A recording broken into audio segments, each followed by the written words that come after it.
Okay. Oh, where are we? There, I think is good enough.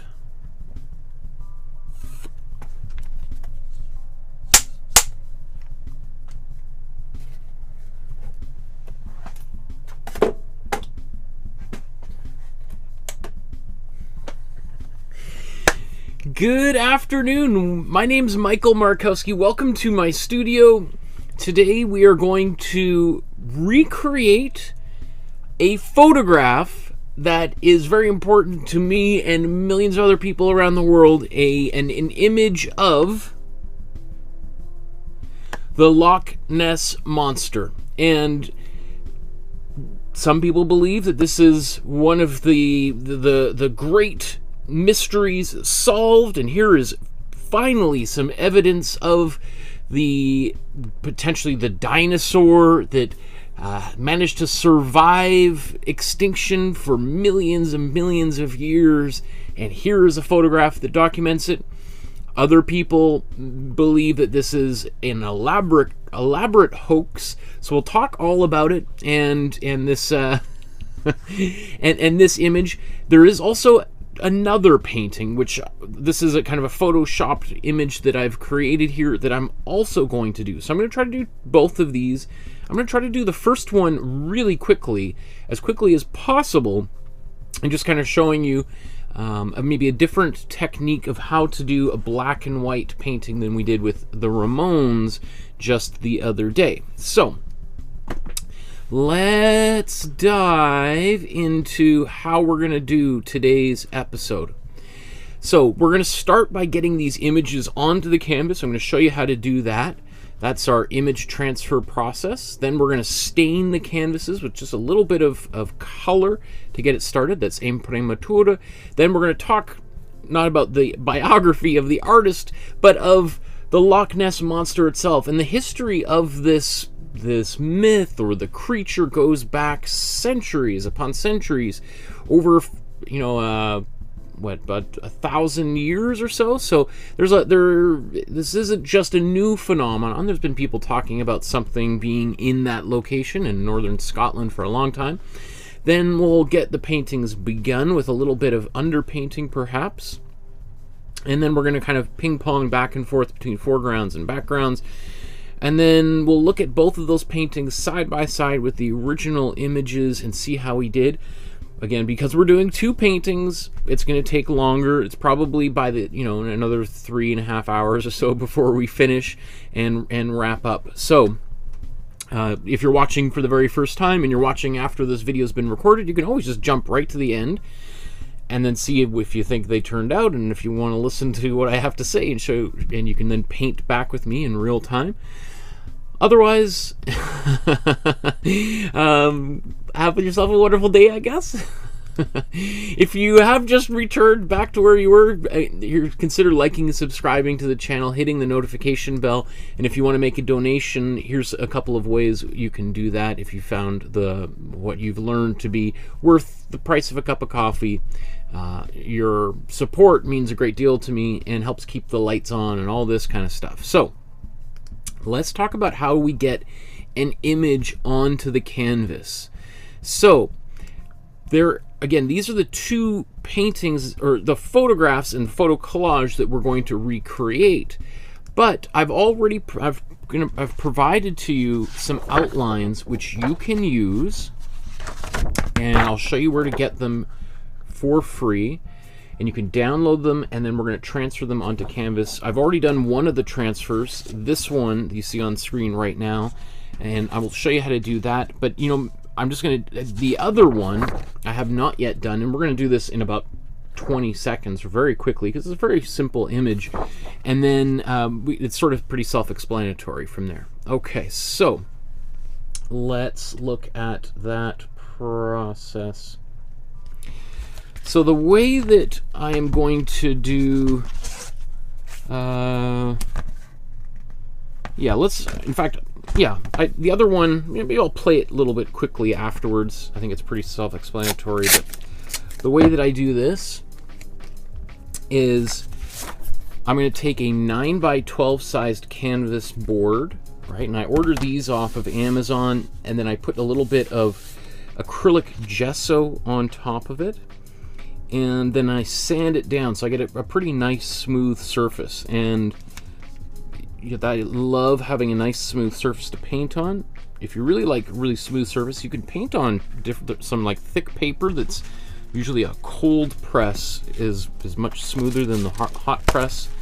And I always talk about the difference between putting butter on a waffle versus a pancake, right? Painting on a really textured surface can be can be tricky, right?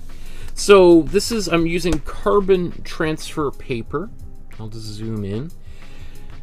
And I think this is two-sided carbon transfer paper, so I just want to make sure that my lines are indeed coming out onto the other side of the canvas there, right? And you can see it's two-sided, so it's left a mark on the other side of the paper. Anyway, let's just quickly zoom around here. The monster or submarine or whatever you may think of this original image is a silhouetted shape right in the middle. So mostly what I want to do here is just try to capture the shape of this water.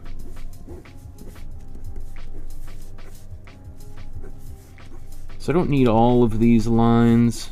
All of that's pretty self-explanatory, I think.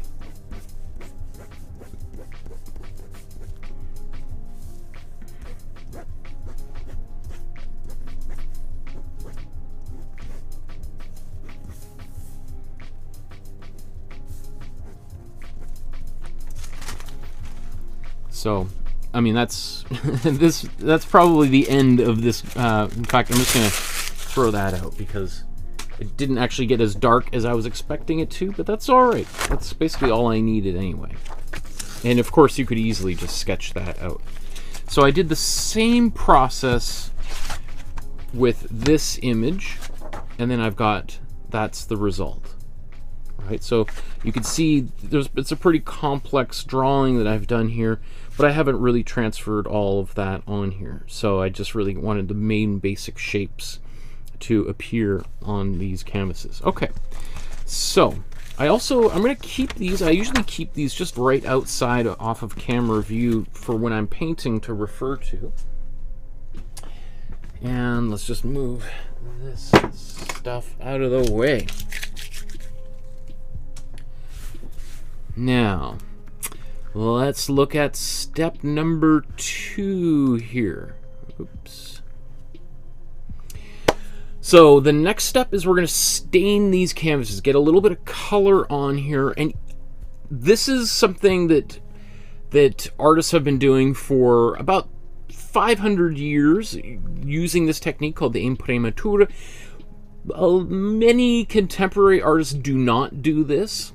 I think that's a big mistake. I really think this is such a critically important step, and there's lots of different ways that artists go about it. My way of doing this is a little bit peculiar to me, and is the way that I like to do this is I like to use my warm yellow to get started. And if you're wondering already, whoa, what color is that? This is the color. Right, so this is the brand that I'm using. I'm not sponsored, not paid, didn't get free samples, nothing out of my own pocket. So I like the amount of paint you get per dollar in these tubes of paint. I think work pretty well. It's considered a student grade, so maybe not professional level, but for I would say probably 95% of people, including artists, would not know the difference. The difference is usually between expensive paints and cheap paints is the quality of pigment and the concentration of pigment. And so if you're wondering, when I say a warm yellow or warm green, or not warm green, well, we can make a warm green, but let's say a cool blue, warm blue, this is what I'm referring to. But you could certainly get a higher quality paint, like Golden, they make a better quality paint. Liquitex, this is their student grade, their basics brand, but they also have a professional grade as well. You can see these names are kind of vary. So this is what, if I was using Liquitex, this would be the name of the warm yellow that I would use.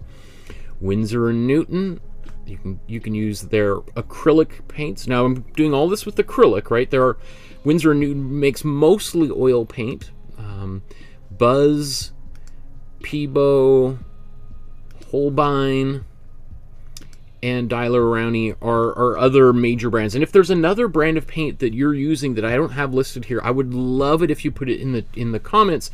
That way I can update this and I can go onto their website, find the colors I would suggest that you use, because there's probably other people somewhere on the planet who are like, he's not using my paints that I'm using. So please do that. Okay, so let's get a little bit of color on these canvases. Make a little bit bigger batch because I'm going to do 2 canvases at the same time. I need to get my water.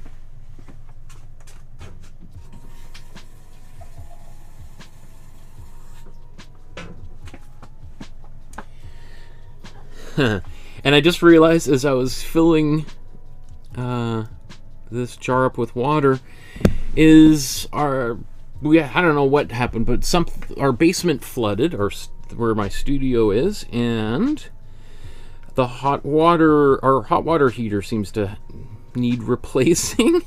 So about 30 minutes ago I had a freezing cold shower, so I am wide awake. And it seems somehow appropriate that I had to have a really, really cold shower when we're talking about the Loch Ness monster, because the Loch Ness that's the name of a body of water in Scotland, which we'll talk about here shortly. Is a very cold body of water. There's probably a reason why there's very few people that have spotted the Loch Ness monster while they were swimming, because you'd have to be a hearty soul to swim in this water. Okay, so I've got to finish this one first, Michael. So it's been a bit of an eventful day here, and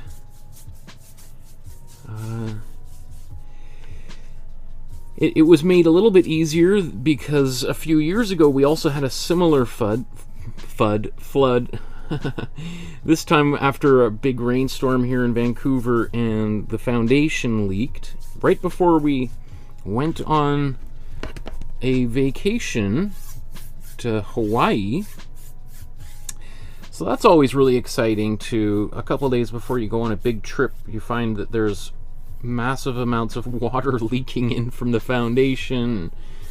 So anyway, because of that, I built all of these shelves. Like you see behind me, there's shelves all around here, so everything is up off of the floor. So when the flood happened this morning, it was alarming, but it was also kind of like, my system is functioning. Nothing's getting wet, except, you know, little dust bunnies on the floor or underneath the stairs, kind of thing. So that's okay. So this is really wet. I'm gonna let this dry just a little bit, and then I'm gonna kind of brush off some of the texture that it's accumulated on there. So we'll just need an extra, just move on to the other painting while that's happening. Now we're going to cover all of this with another color anyway, so it doesn't, we're not really concerned about the streaks and all that kind of stuff. The only thing is I just don't want really texture to be accumulating, and it just takes longer when there's a little puddle of paint on your canvas, right? So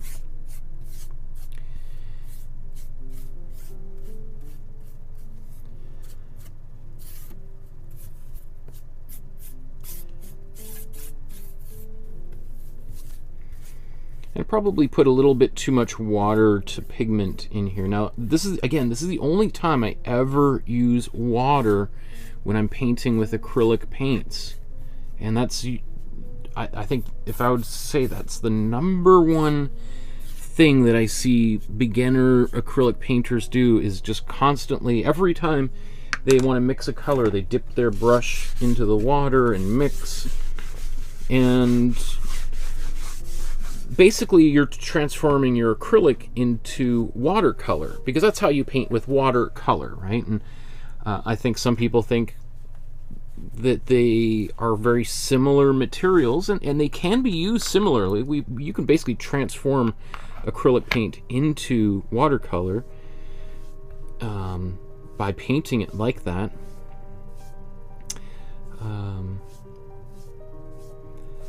But it's sort of like, well, if you're gonna, what's the point of painting in acrylic if we're gonna try to paint like watercolor? I mean, then might as well just paint in watercolor if you're using so much water, because you're going to get actually much brighter colors that way. And, okay, that looks better.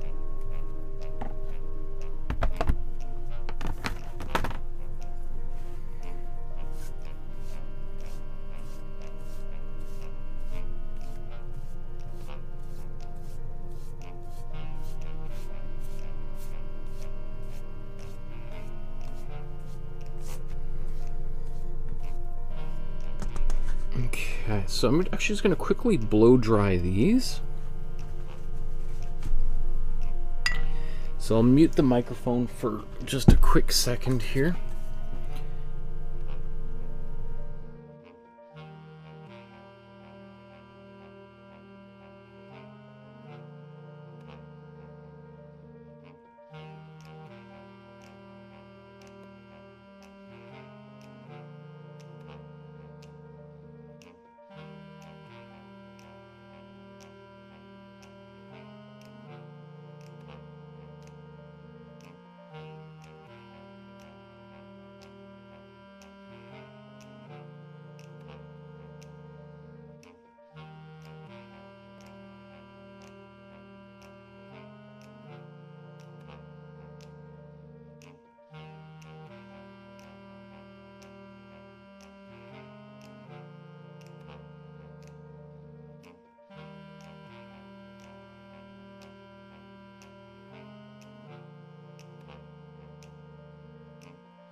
Okay, so now we've got these two prepped.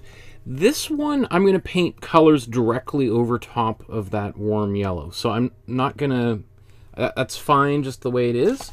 This one, however, I'm going to mix a little bit of paint over top of it and paint a little bit of white over here. Now again, as I've said many times, you could certainly just kind of skip this step and just go right in and mix the yellow or kind of the white that I'm about to do. But I still think there's something that is just, you can't quite get, look, it's just, there's just a different quality that doesn't quite come across when we try to combine multiple steps together. So what I'm going to do, I'm basically just going to use a little bit of warm yellow. I'm going to make a very simple, quick brown.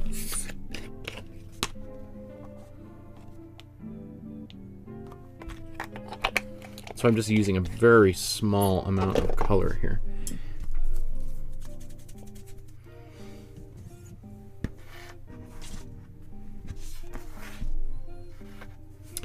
So to make this brown, I'm going to take my yellow,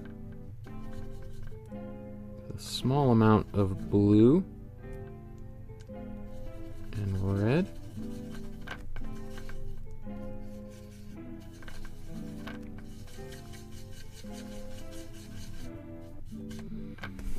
All right, so now I've got a kind of a brown, and then I'm just going to mix this into my white. It's a little bit more creamy than I wanted, but you know what? I don't mind. Because what I'm going to do, I'm going to add a little bit of matte medium into this paint. I'm also just going to put a little bit more white in here.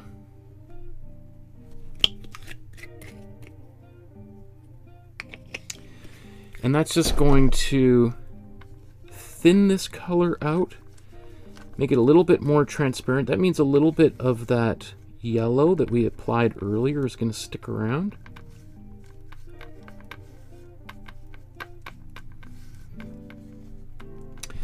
That is definitely way more creamy than I wanted. You know, let's just go with it though, because I'm going to be kind of painting over a lot of this, so.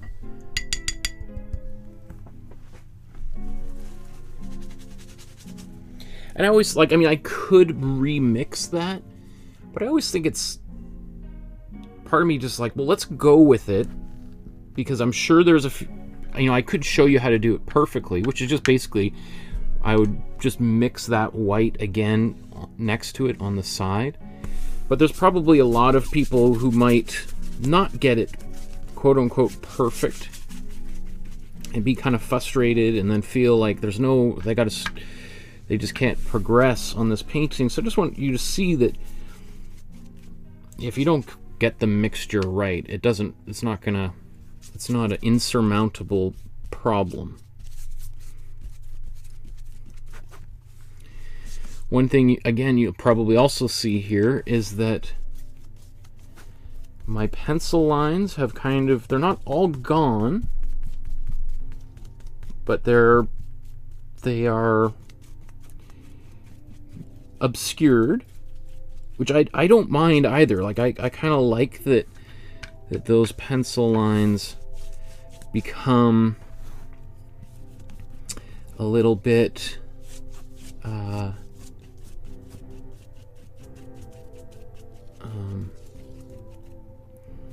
ambiguous, so that, because ultimately I want the stuff that I paint over top of it to be what's visible.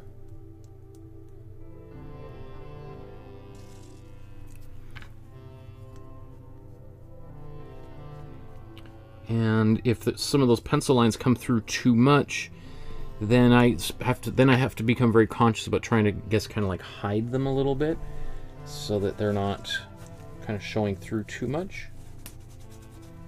So if they're almost invisible at this point, then I don't worry at all. Wow, you guys are having quite the conversation here. I just see there's so many comments. That's awesome. So let's just clean these brushes off.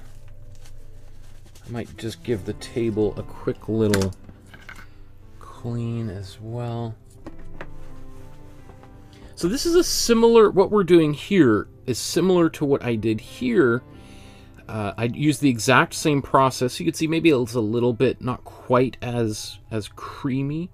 And then I just painted a gray, which I mixed here. This one I think I'm actually just going to mix with black and white to do this painting, so that we can see a contrast between what's the difference between when we make a painting with just black and white to do grays, versus this one where I made my gray or my black using warm red, cool yellow, and cool blue. And so I have a little bit more variety of color in here.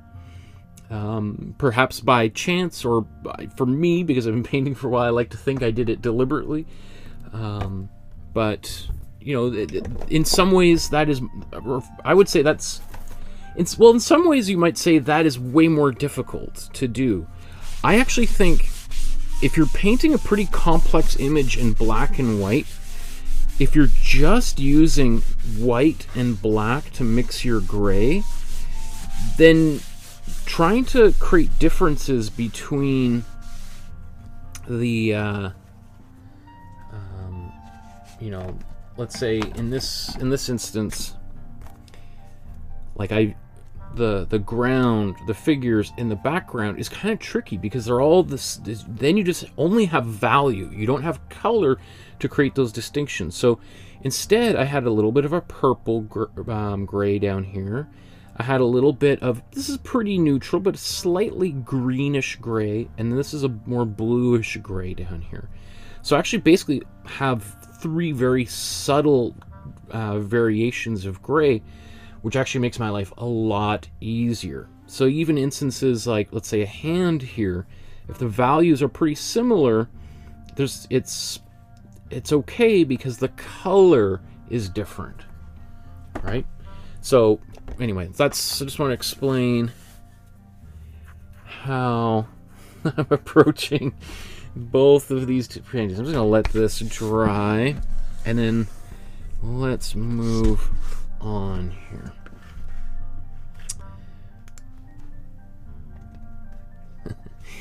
So let's talk about the famous artist known as the Loch Ness Monster. Because it's quite the oeuvre that this Loch Ness Monster has created.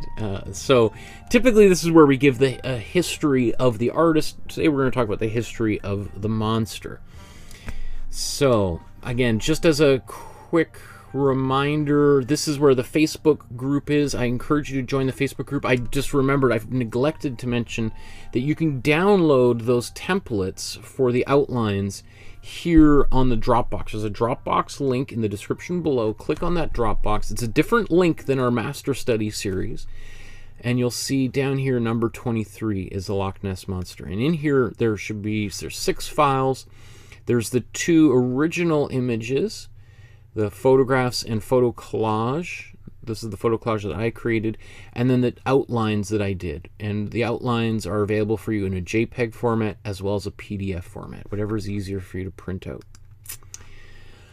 Okay, so let's begin here. Let's talk a little bit about the Loch Ness Monster, then we'll talk about this specific photograph, as well as some other photographs that have happened more recently.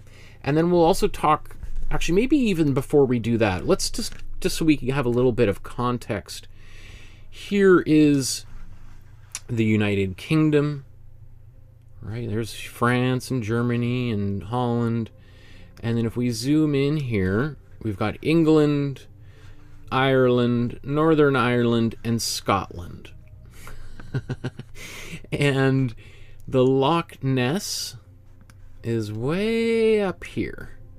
And as I said, this is a cold body of water. And so the Loch Ness itself is this big, long, thin, very deep body of cold water. And so this is where all of these stories take place. Although there are some stories that take place in the Loch Ness River, or the River Ness, not the, yeah, okay. As I was just like, not the loch, because the loch is a name for a body of water. So you could have the Loch Michael, you could have the Loch Deborah, the Loch Donna, or the River Donna, or the River Michael. So the loch is a name for a body of water. So let's see. Maybe, yeah. Let's focus on the Loch Ness Monster here. So, as I said, if we kind of go back into the history, in 1565 is sort of the first real mention of some kind of unusual occurrence happening within the Loch Ness. And this original story is about this Saint Columba, who was an Irish monk who was sort of traveling through this area, and he sees some people who are burying a dead man on the banks of the water, and it's explained to them that this man was killed by this monster. It sort of appeared and dragged him under the water, and he drowned.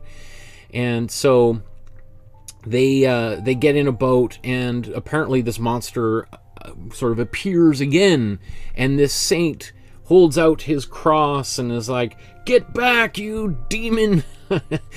Get back at once. Go no further. Do not touch this man." At which time this monster sort of turns around and disappears. Now, what is sort of interesting is that those types of events often appear in the biographies of saints from that particular period, because again, you have to think about like the water for many cultures, not all cultures, but the water was often like a source of great mystery, and there was a lot of people would die on the water as fishermen and or while traveling. So the water was always infused with a certain amount of uncertainty, and and because there often sometimes were large animals, large fish, squids, kraken is an example of a mythological creature that was said to terrorize shipping. And so some people kind of question whether this was actually true or not, or just part of the myth of this particular saint.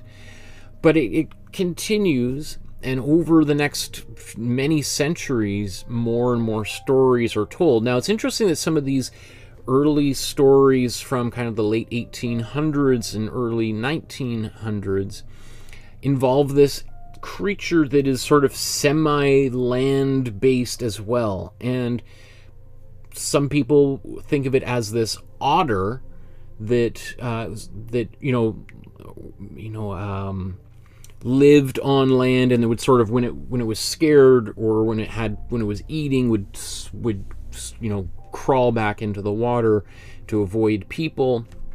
And so that's how many of these early stories kind of seem to evolve. And some of the early quote-unquote photographic evidence, some people think might just be an otter and not a dinosaur that has managed to survive extinction. But some of these are some of the first stories here. These Aldie Mackay and George Spicer are the first few kind of ones that are mostly credited with really setting this whole Loch Ness monster story ago, because really it's those first few times where the actual word monster is associated with the creature in Loch Ness. Like before, it's like a beast, or it's like just some sort of large stubby-legged animal.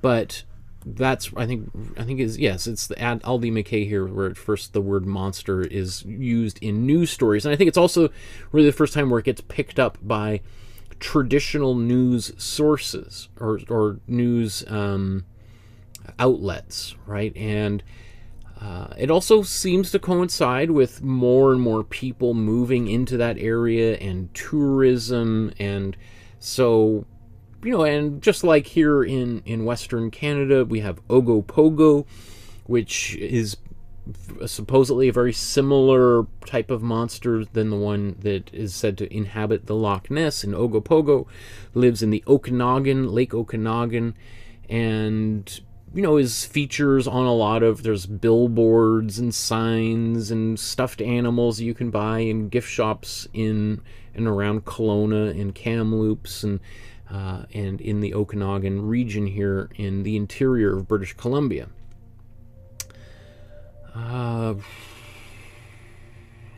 Let's see.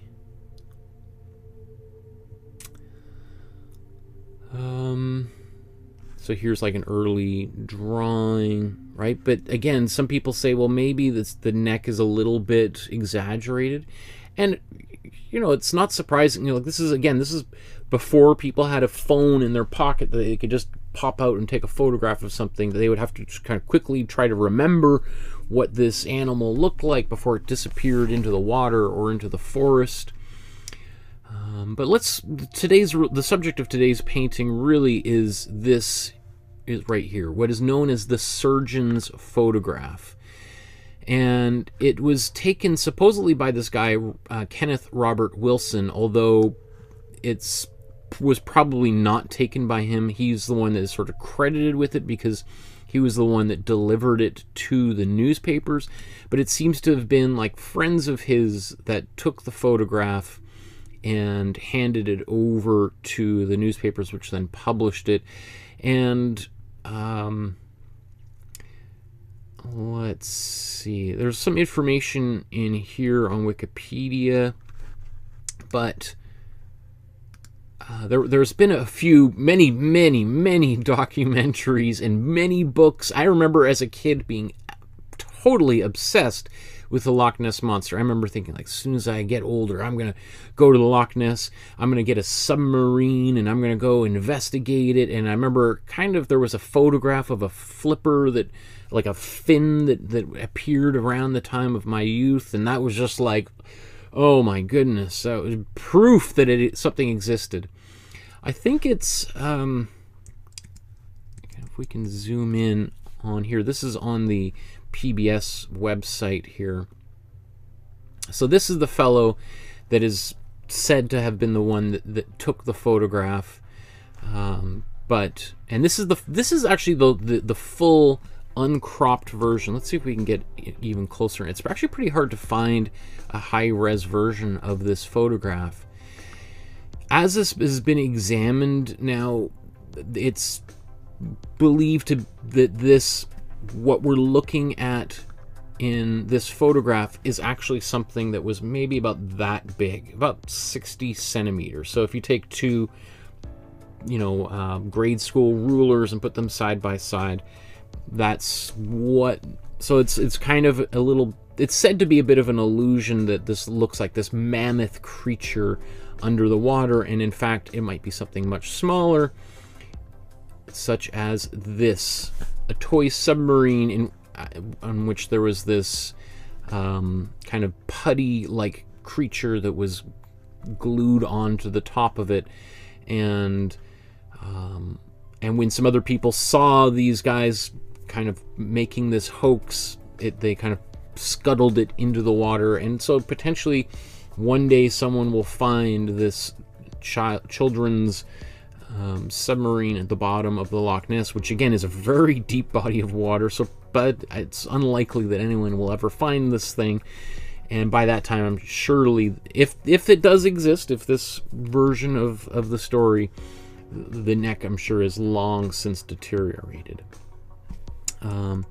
It is, but either way, if it is real, if the Loch Ness Monster is in fact an actual prehistoric creature that somehow managed to survive extinction while all of the other dinosaurs died, that would be a miracle. It would be incredible. And I think that's why I think a lot of people find it fascinating is,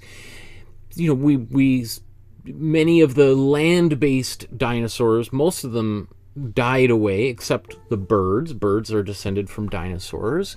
But there was speculation, well, if there's any place on Earth where a dinosaur could possibly survive, it would be one that could spend a long time in deep, deep ocean or deep, deep lakes like Loch Ness. Having said that, many people also say that the Loch Ness probably isn't big enough for a large dinosaur-like creature to survive. Like, there's just not, it wouldn't be able to, there's not enough fish to feed a creature like that. I did want to show you that here's a relatively new, this is a photograph that was taken just a few years ago that purports to be a new image of the Loch Ness Monster swimming through the water. I think I thought there was a few more images I have here. So here's another photograph. I don't know. It's up to you to decide whether this is where we've found another image of the Loch Ness Monster, or this is also photoshopped. It does, as someone that's used a lot of Photoshop, just looking at something like that, it looks kind of dubious.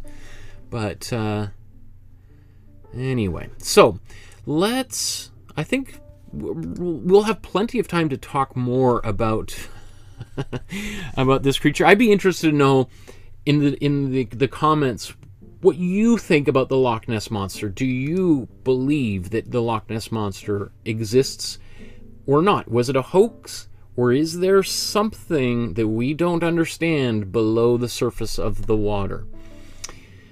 Okay, so let's move on to our next step, which is the underpainting. So this would be where we would put a little bit of line work over top of our images here to get them started.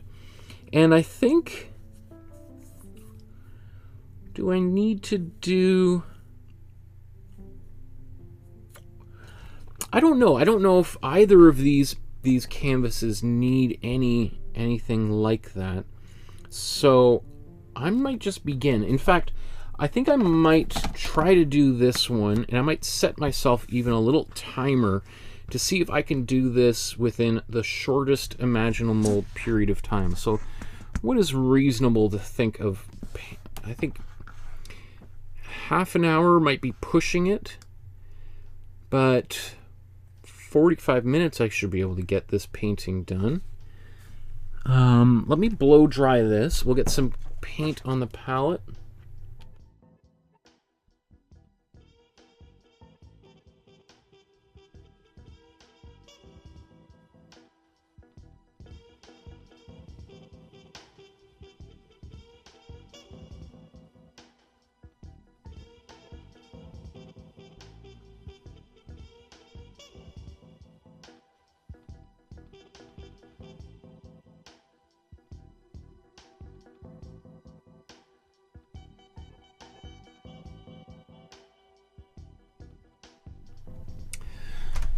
Okay, so as I said, I'm going to try to do the photograph in actual black and white.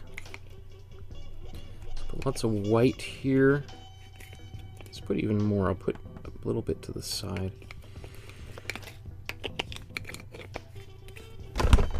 And this black, I never use it, so it's kind of fun to think of, like, wow. Now, even, like, that's actually, I'm not going to use all that black. There's just no way. Even though I'm going to be painting a black and white photograph, I want to be using mostly grays. And I think I'm also going to put, my color. Do I want to do this in pure black and white, or do I want to give it a little bit of color? It's just my... Let's try to, Michael, do it as much in black and white as possible, just to show people that this kind of thing can be done. I'll just rearrange my setup here. Okay. So...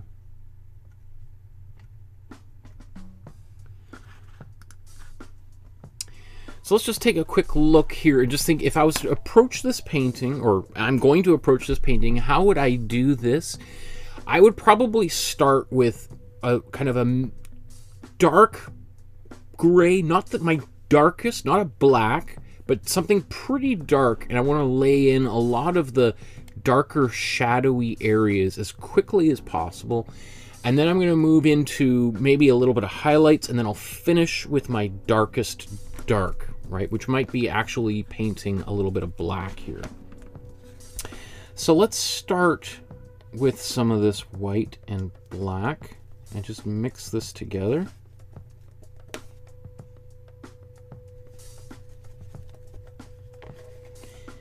Now, if you make a color that is like a gray that is too dark, it's much...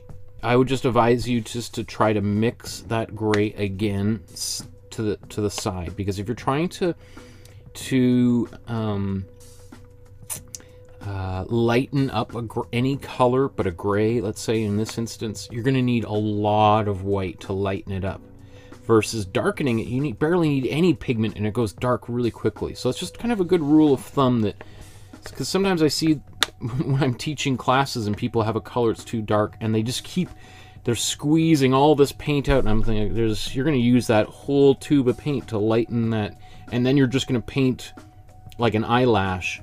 Like, oh man, you've got a bucket of paint that's just going to go down the sink or into the garbage, right? So here's a color that I think I'm ready to start with.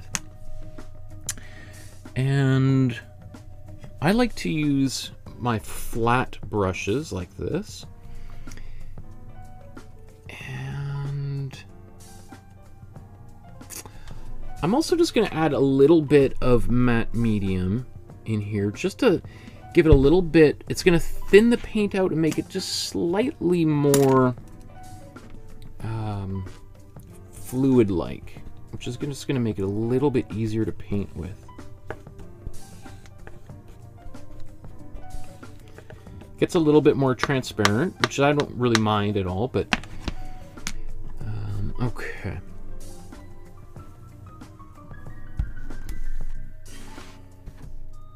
So you can see my dinosaur or monster is right there in the middle.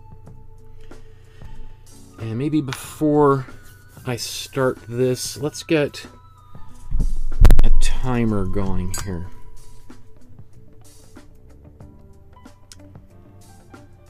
How long do we say? You know, let's go for 30 minutes. Let's see if I could do this painting in 30 minutes. It's going to be pushing it, but it's possible. So I'm just going to put that off to the side here. So I'm going to take my gray and let's kind of go quickly to think of like where some of my darker areas are. In fact, you know what? I'm probably not going to pay too close attention to the photograph, at least in my initial stages here. Maybe at some point, you know, towards the end, I'll come back and refer to it. But especially, you know, if I'm trying to do this maybe faster than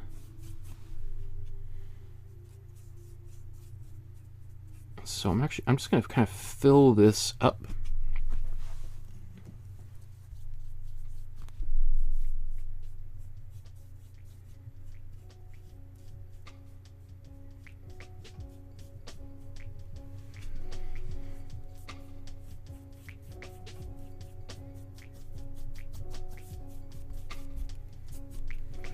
So as I go back, I'm going to want these ripples to be a little bit closer. Now, it's not exactly what we see in the original photograph, but again, I think we're pretty, the world is pretty unified that it's a hoax image.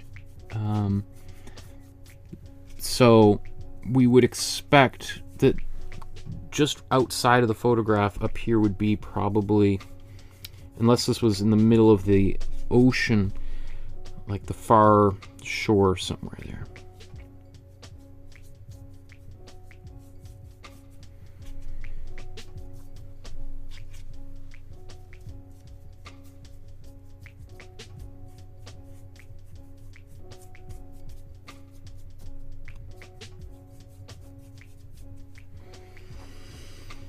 Okay.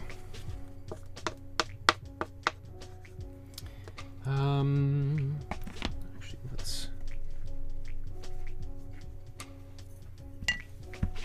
so now I'm going to mix, let's go for a lighter gray.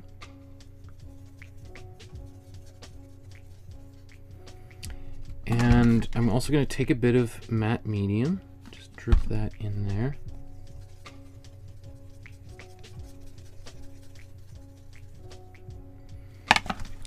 And then let's sort of paint in between. And it's also because we're doing this kind of quickly, we're going to get a little bit of blending on the surface of the canvas.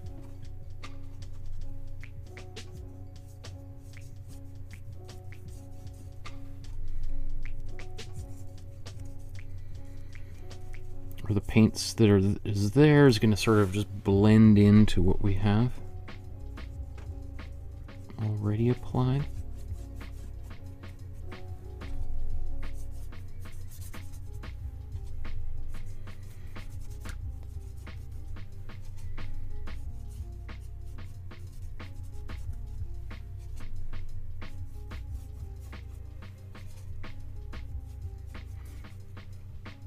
Now, if you're really interested in painting water and such, this is maybe not the, well, maybe the second painting we do, we'll kind of dive a little bit more into that. But we are going to be doing a painting, a few paintings of kind of marine scenes over the next few weeks, including one of the artists that many people would describe as being probably the greatest ocean painter of all time, who also happens to be a Ukrainian artist. So we'll tackle their work, and in that is sort of a really great place for us to really focus on learning all of the, you know, to learning from a master how to paint water. So, but until then, something like this is kind of just a nice little fun exercise.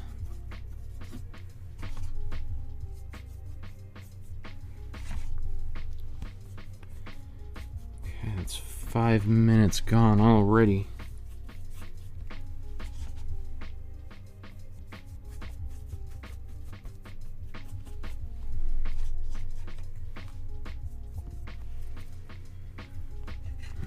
I'm actually going to progress to a bit of a larger brush as I get a bit closer to the horizon, or towards the front of the canvas here.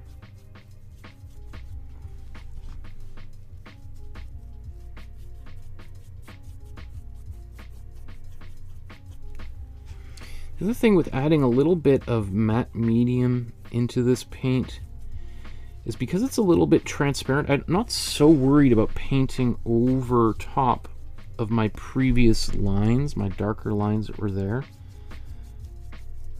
So it's almost like they become kind of incorporated into one another. And whereas if I was just painting these two at their full strength, opacity strength, then I'd be kind of obscuring them at each step. And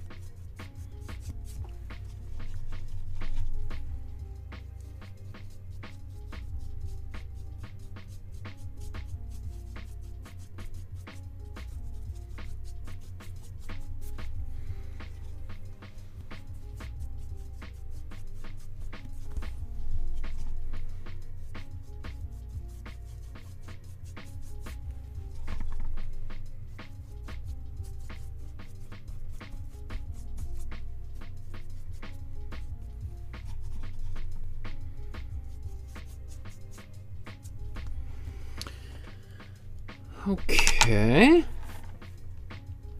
so it's already kind of, you know, deviating from the original, but I think, you know, as we go, we'll kind of bring it back down to the original. Maybe, yeah. So at this stage, let's go in and actually let's take a, maybe we'll take this, actually this gray that we used prior, and let's just go back and maybe bring a few while this paint is still a little wet.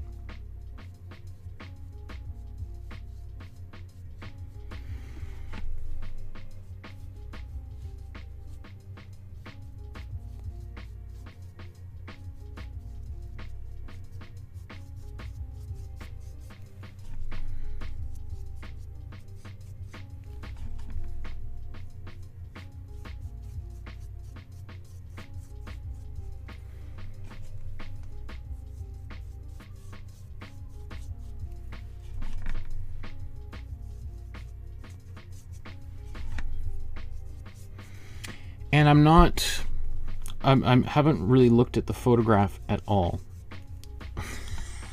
And people are like, yeah, it kind of looks like that, Michael. It Looks like someone was just inventing something.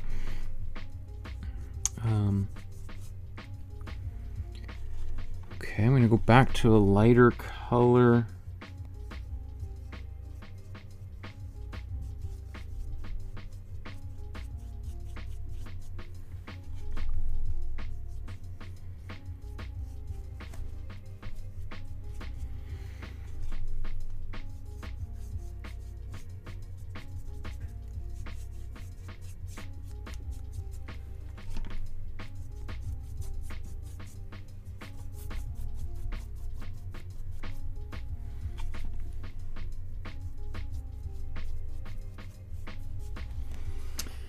Okay, so I think what I want to do now,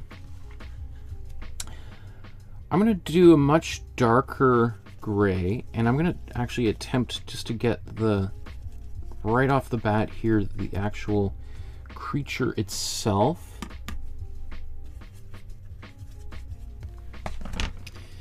Painted in.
So I may have made that neck a little bit wide.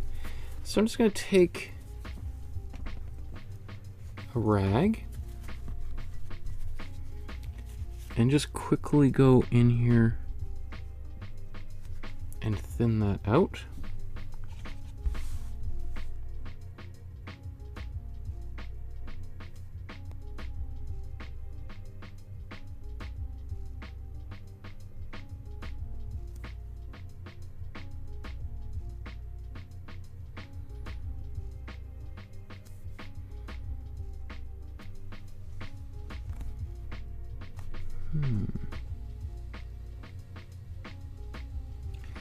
Looks like maybe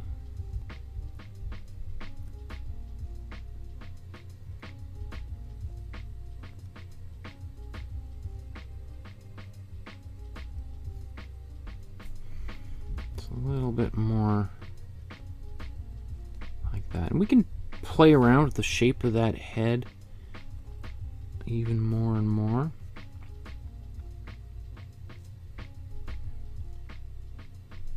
Okay, but while we're here, let's just, I'm going to take this kind of my darker color.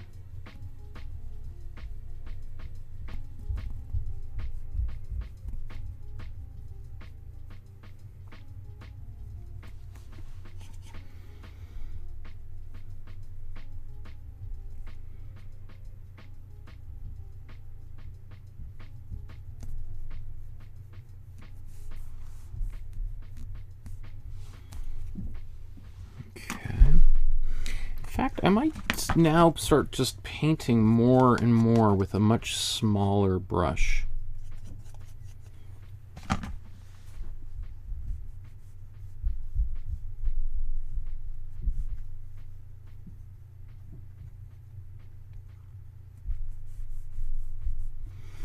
And I think I gotta zoom out to see things as opposed to being so close in.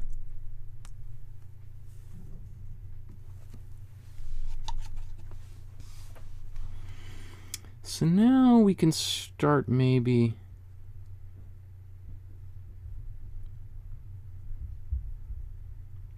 looking at some of these ripples. How am I doing with time here? Where's my LR? Okay, I got 16 minutes. Yeah, that's. I'm not sure we'll be able to pull this off in 16 minutes, but.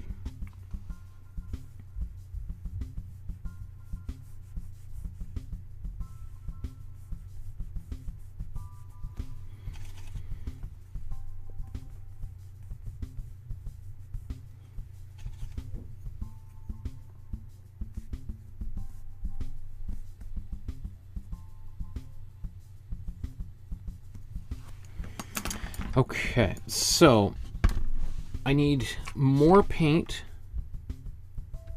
more gray. So I'm just going to mix up a much larger batch here so that I can get this done, because it's a lot easier to paint when you got lots of paint and you're just kind of trying to. So that's a dark color.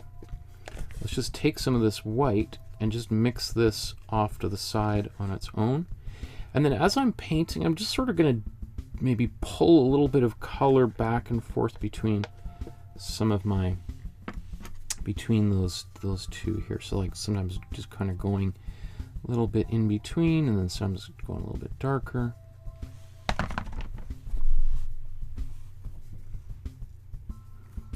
Okay.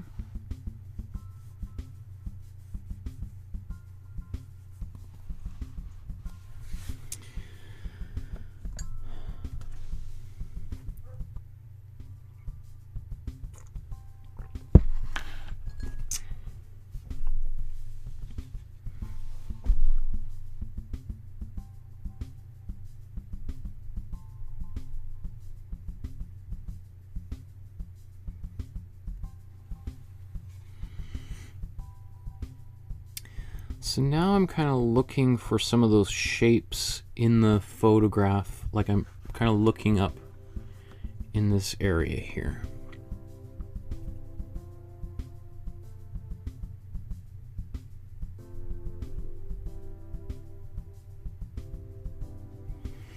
And if I'm moving quickly, there's my expectations of getting it all right are basically zero, but I can still have a little bit of fun trying to, you know, I have to find, like, even if I'm not,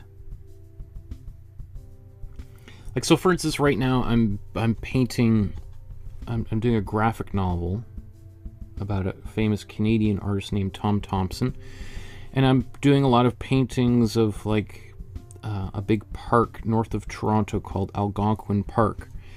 And I'll often just have a whole bunch of images of that landscape on my computer screen while I'm painting. Even though I might be painting things totally different there, it just helps me kind of get the feel, the mood, the colors, maybe even more so, or textures than it's like. So in the same way here, when I'm looking at this, I'm just like, how does water behave? Like, like, it sometimes is very light and then much darker suddenly as those ripples catch the light and cause reflections.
as I get down a little bit further towards the bottom, I'm going to use a bigger brush so that I can get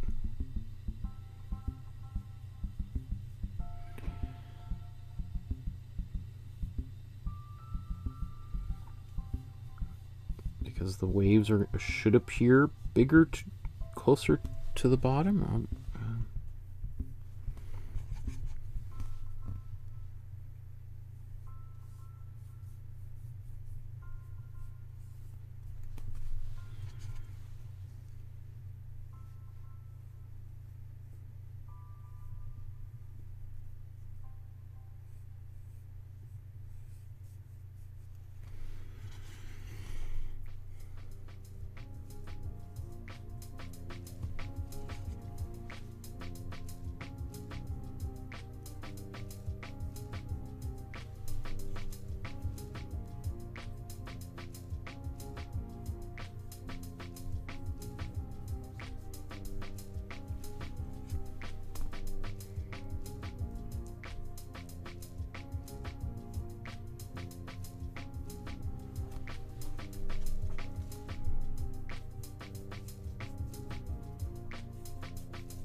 Okay, so that's pretty good for like an initial pass here. So maybe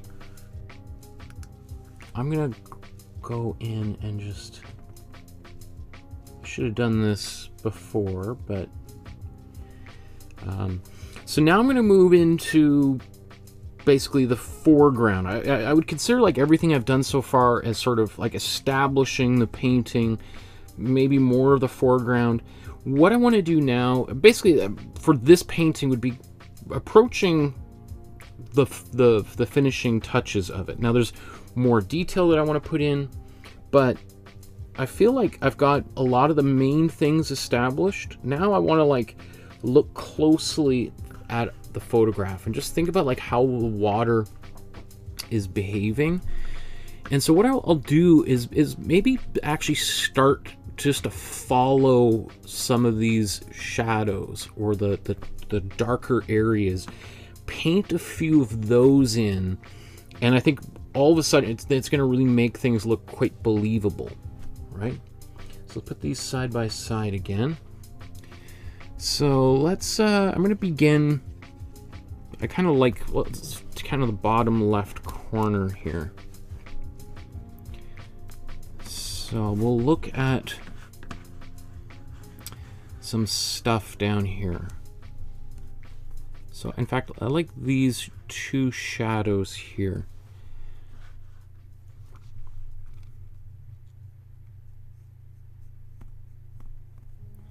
So let's, and again, my composition's a little bit different.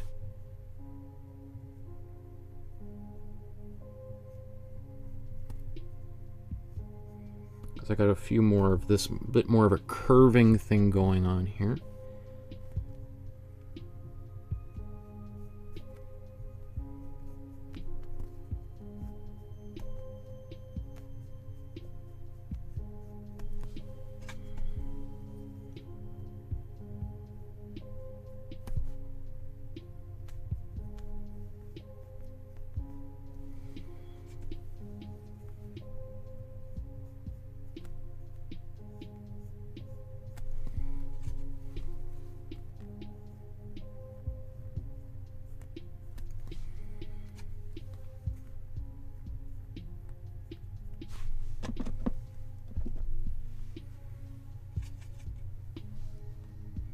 That's 6 minutes. I don't think I'm going to finish in 6 minutes.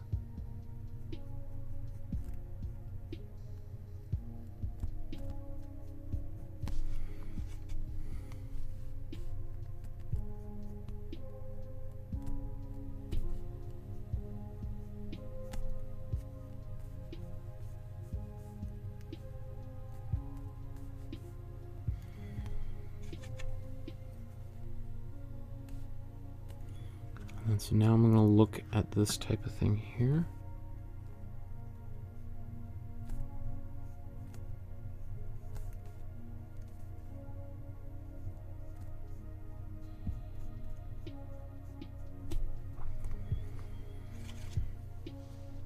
Okay, I'm going to come down here.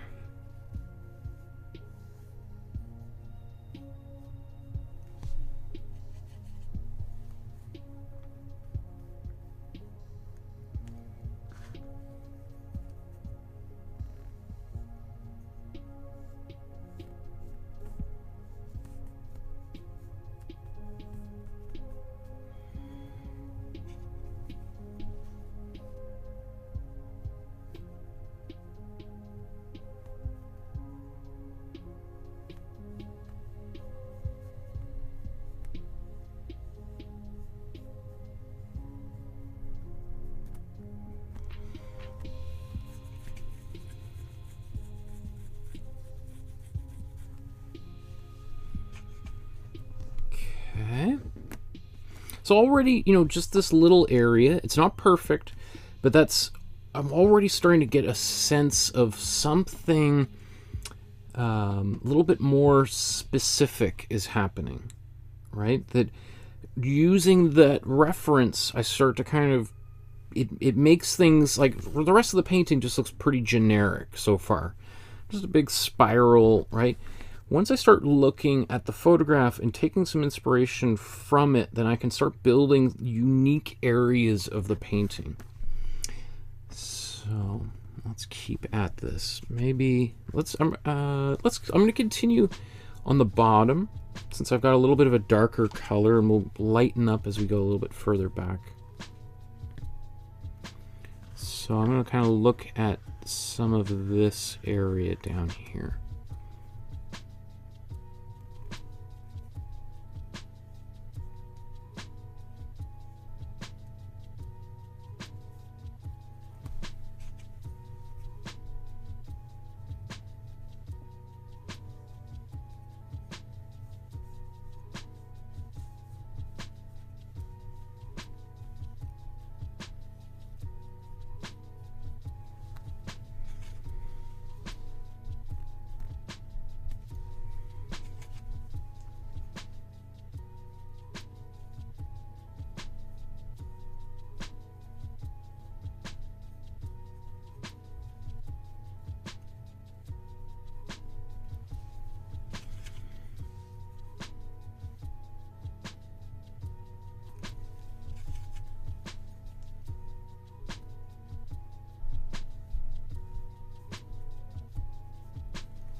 Okay, let's get this area there.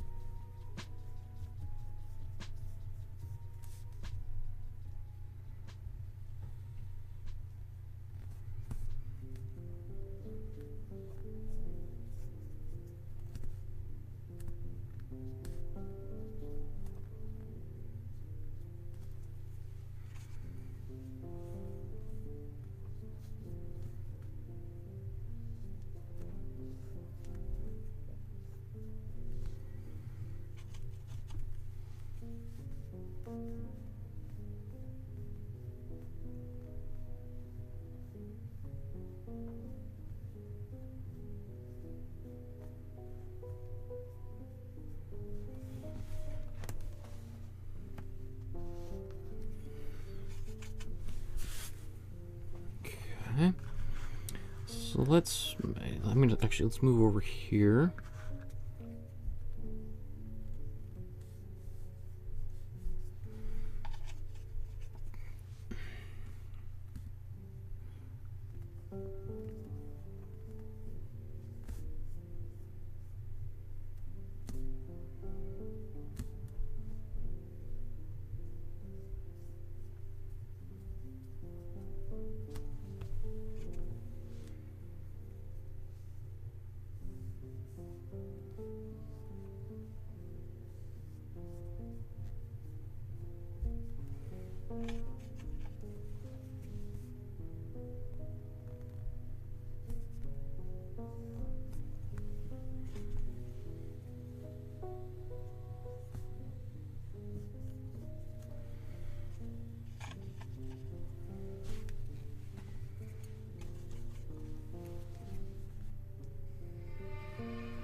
Okay, so that was 30 minutes. I didn't think I would be able to do that, but it's interesting to think of.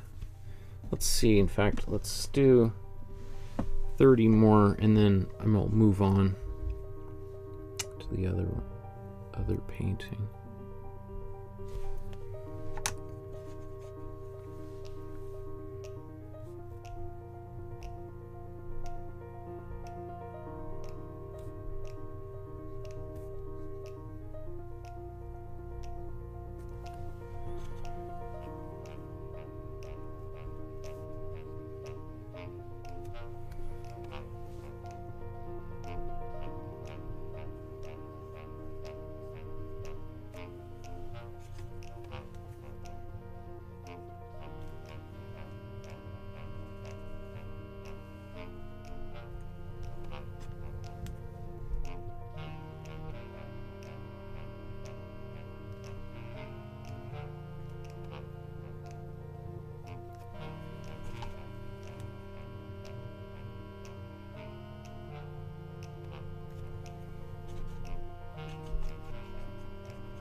This area should be actually much lighter, but we'll come back to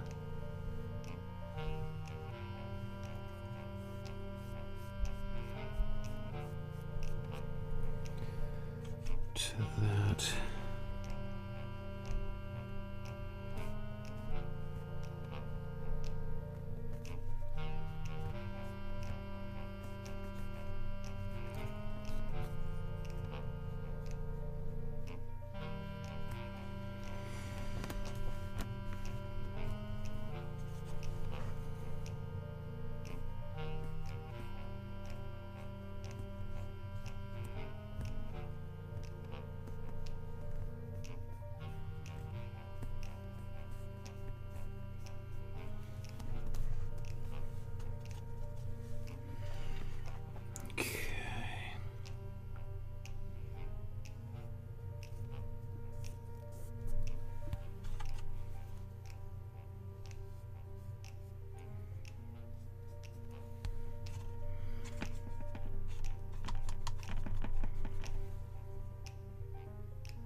Where did I put that? So the other thing too, I'm gonna get a little bit more white out, and I can also use my brown that I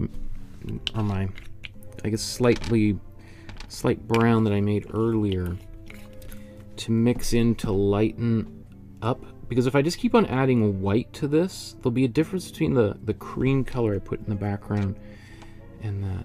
Anyway, let's keep on plowing ahead. Let's start thinking about some of this area in the top left. In fact, let's move this. And this starts to get pretty blurry back here.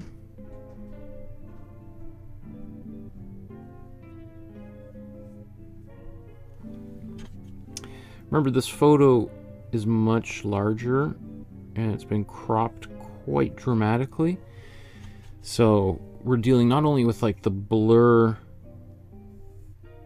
that we would see, you know, in a camera that's, you know, almost 100 years old, but there's also the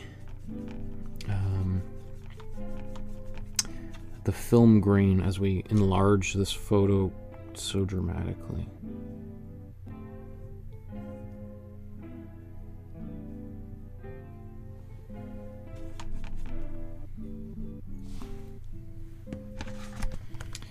I'm going to take this, my matte medium, mix this into the white, and sort of do the opposite. Instead of painting my dark shapes, I want to see if I can paint the white shapes, the lighter shapes.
Now that I've got a few of those things, okay, let's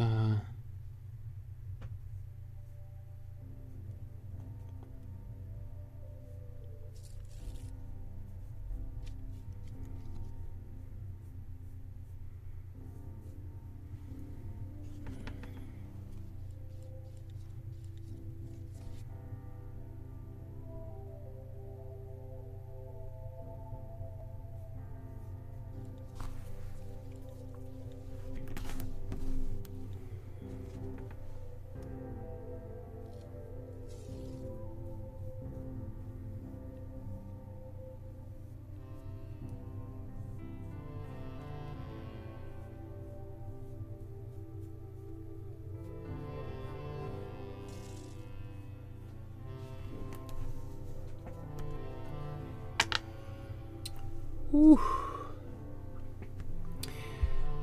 Okay.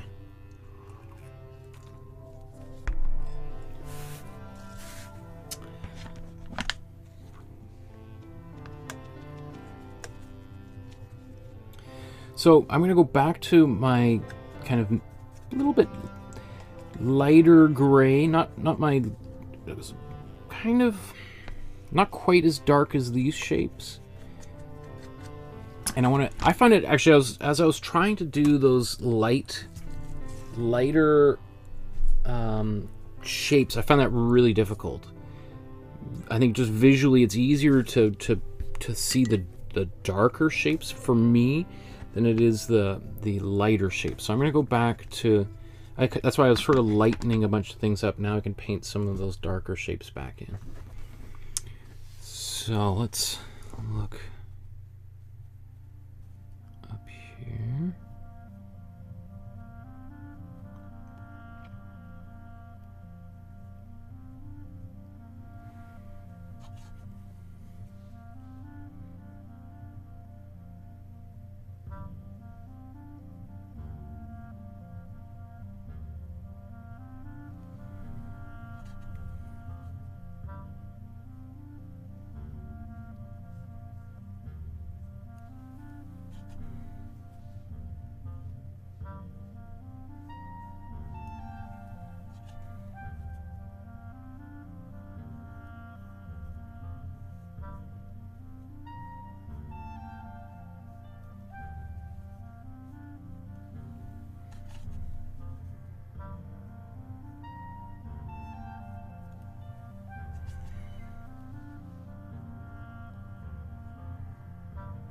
I think it's like it's the unevenness that is what gives it believability.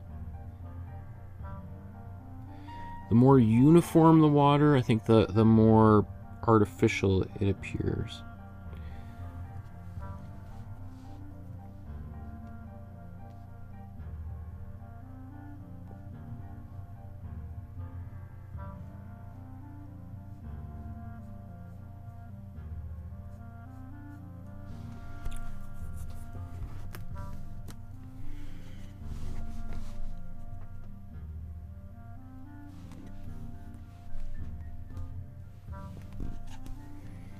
So let's do this area here.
Something a little bit lighter.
kind of obliterating that ripple there. I'm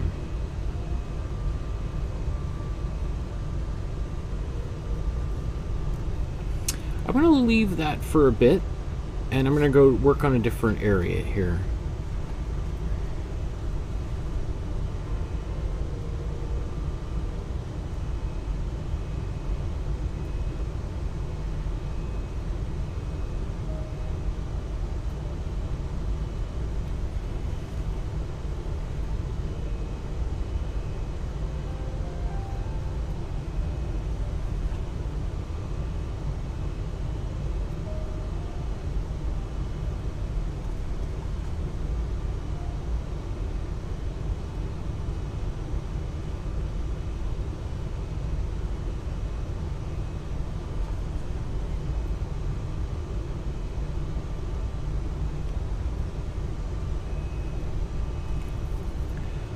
Okay, so I want to take this brown that I have here.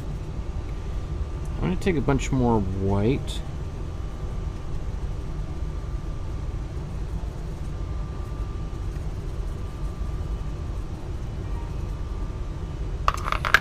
Mix that.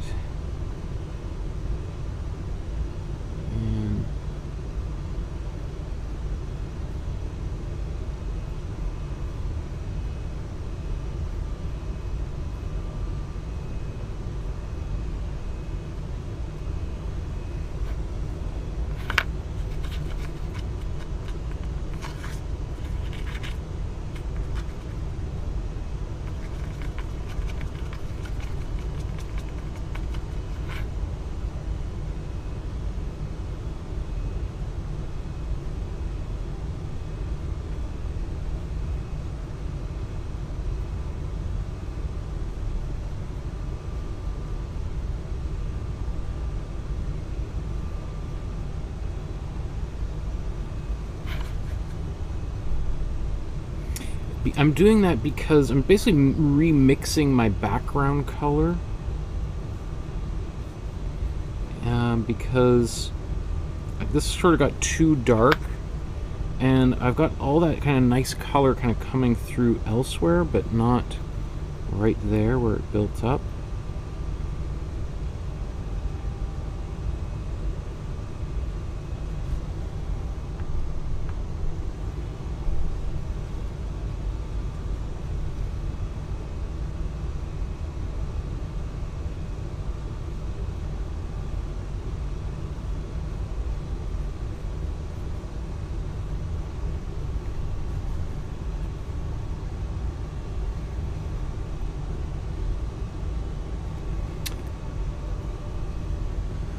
Let's get just a little bit more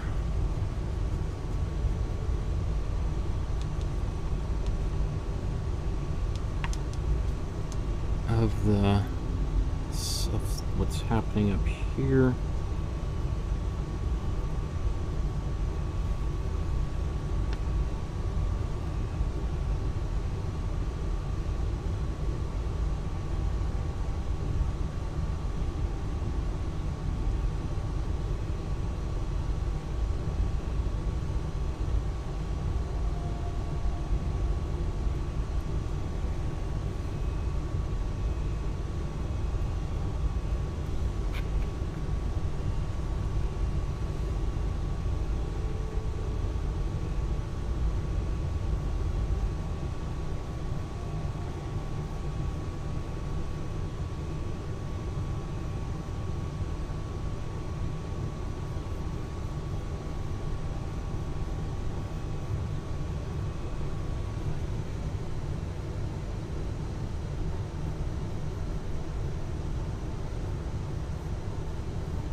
Okay, so now I'm going to go much darker. I'm going to take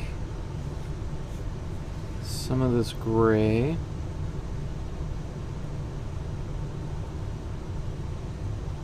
This will become basically my darkest color. And let's go into the head of this creature again.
Go for some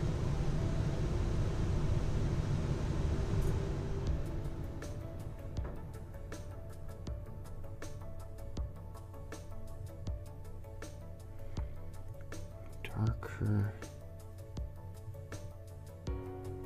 areas.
How much time do I got left?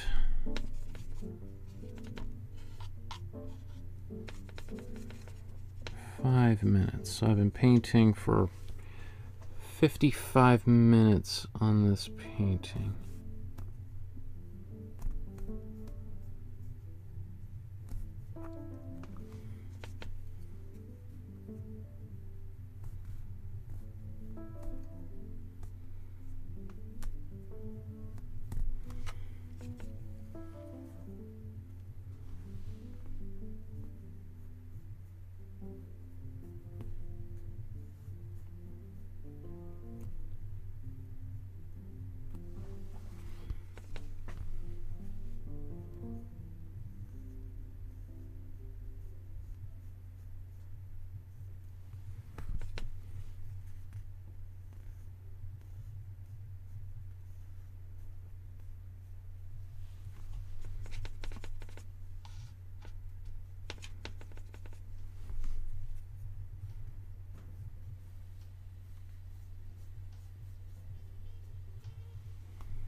Now just coming into the bottom right corner.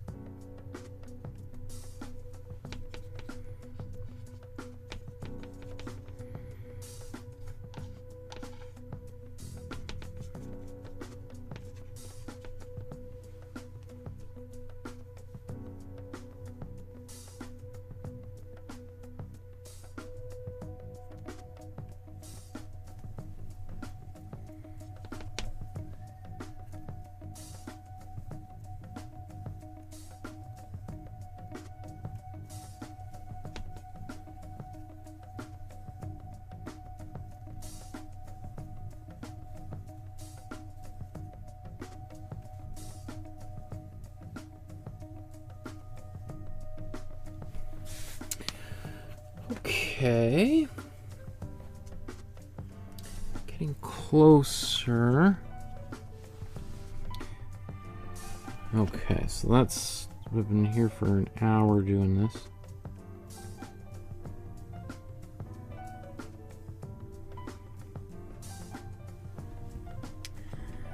So let's... in fact, let's do...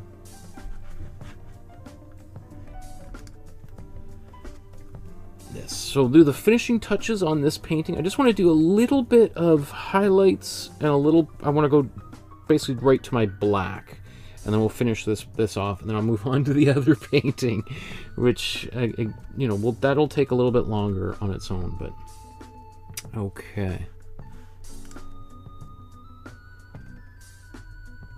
So what do I have on my brush here? I got...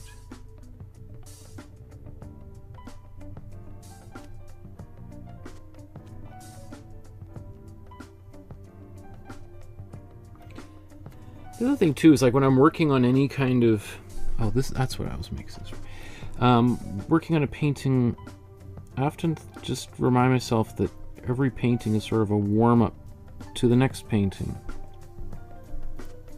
And the little bit that I've been painting already will put me, you know, will help set me up for success for the next painting that I'm about to do.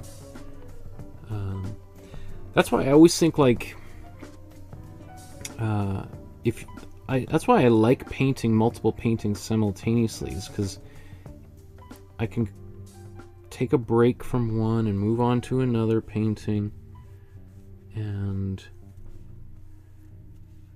I just find that very liberating, as opposed to everything depends on this one thing. I can kind of bounce back and forth and warm up on each one of them. Okay, so I'm going to go much darker, basically take my black.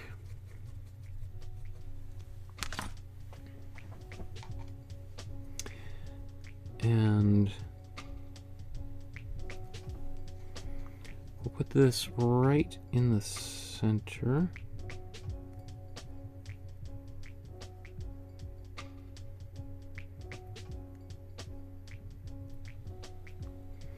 Now, one thing I won't do is go right to the edge. I want to leave almost like a little bit of a halo of slightly more gray paint around the edges. That's going to give it a slightly fuzzy, blurry kind of quality.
Okay, and then I'm gonna just look around and see what else might need just a little bit of black.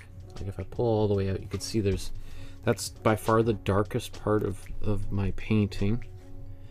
So when I'm just using this black, I want to use it quite sparingly.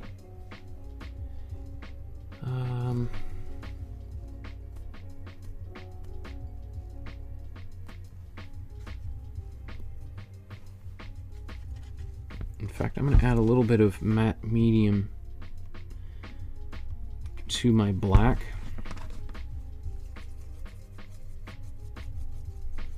It's going to make it a little bit more transparent, and it's a little bit more fluid-like, as opposed to putting water into my acrylic, which I know a lot of people do. And I always strongly recommend against that, but old habits are very hard for some people to kick, so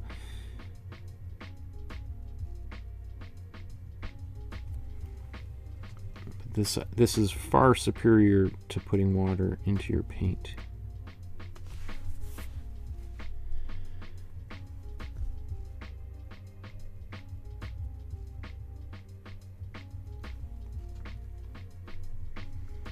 And when in doubt, I want to keep my darkest blacks down here. I know in the photograph we see some really dark areas up top there. I think I want to keep that as my darkest, that I go up here. Maybe one or two little spots. Like how about, let's do a little bit of black. A little bit of black. And then I think that will be all the black that I'll put up there. The rest of if there's any black, I want it to be on the figure and then down here. That's going to give depth to my painting.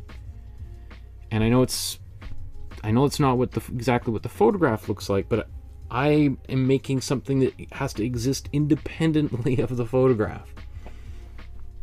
So I have to use some of the rules of painting, because I'm not making a photograph, I'm making a painting, right?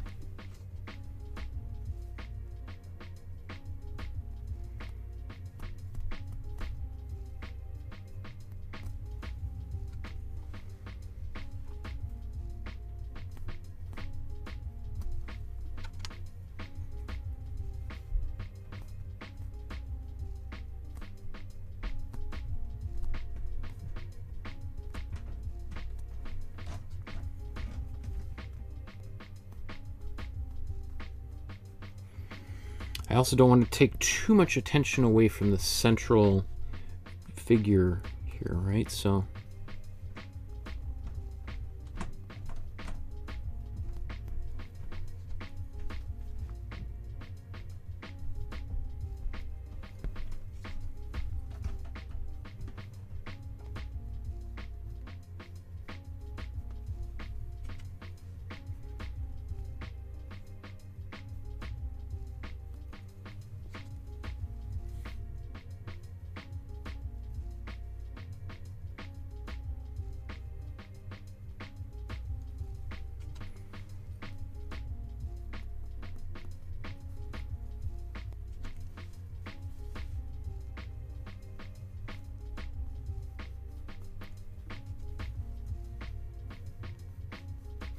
the other thing too is, evidently, like, the light is coming from the opposite side. That's why we have the shadow being cast in towards us.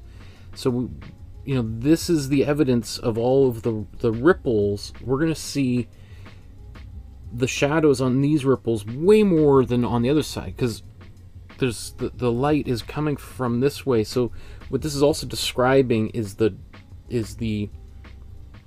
underside of water coming towards us, or the shadowy side. So if we were to look at it from the other side, we'd see it, rather than a bunch of shadows, we'd see a lot of reflections on this side. It would be a lot of white on this side, because that's where the light is hitting that water.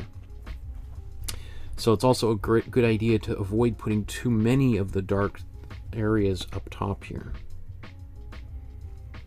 because it would sort of defy logic.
hand rubbed against that bottom right corner, so I just had to change my waves.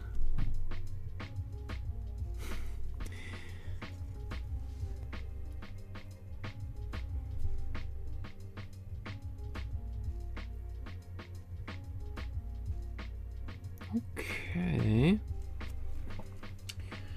I think I'm gonna take a break from this and work on the other painting now.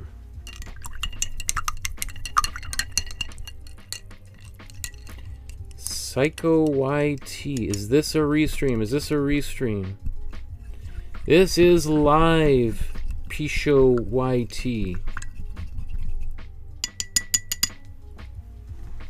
Every one of these videos is live.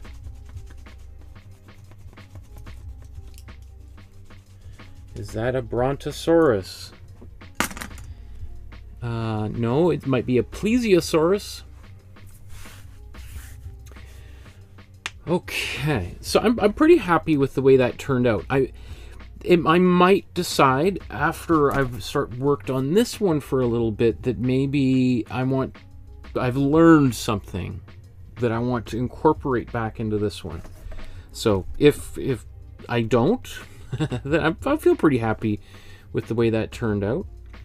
It doesn't obviously look exactly like the real one, but it's also just sort of worth just maybe taking a second here and looking at these two side by side and looking at different grays.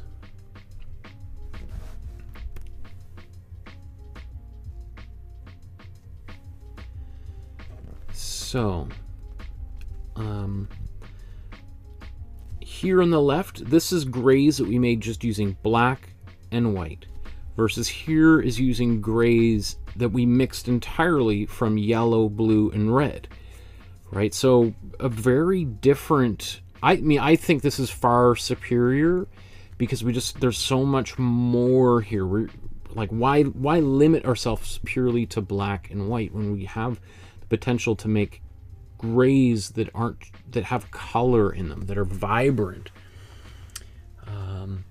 So anyway, I just think that's the reason why I have two black and white paintings back to back on these live streams, is because I wanted to kind of demonstrate the differences that we can get. So there's one, obviously, I think the Ramones one is superior, but you be the judge.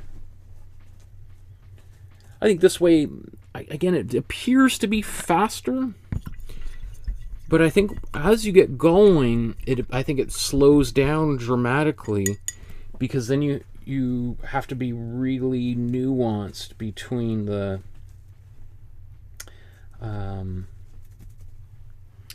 differences between your different values, right? Because all you have is value.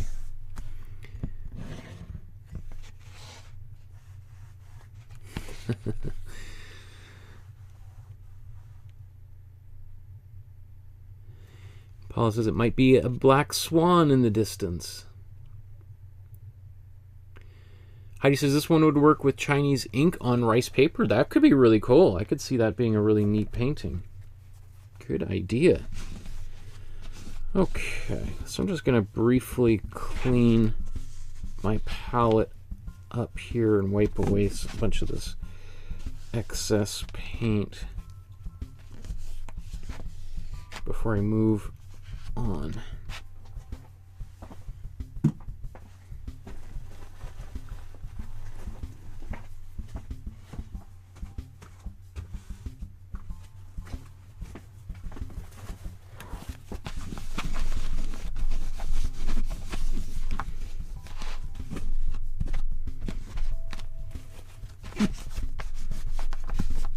In fact, I'm just going to run this under the sink for a second here.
Okay.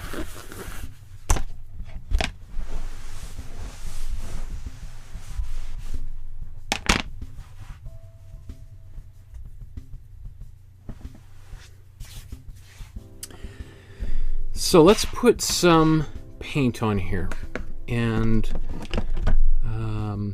once again,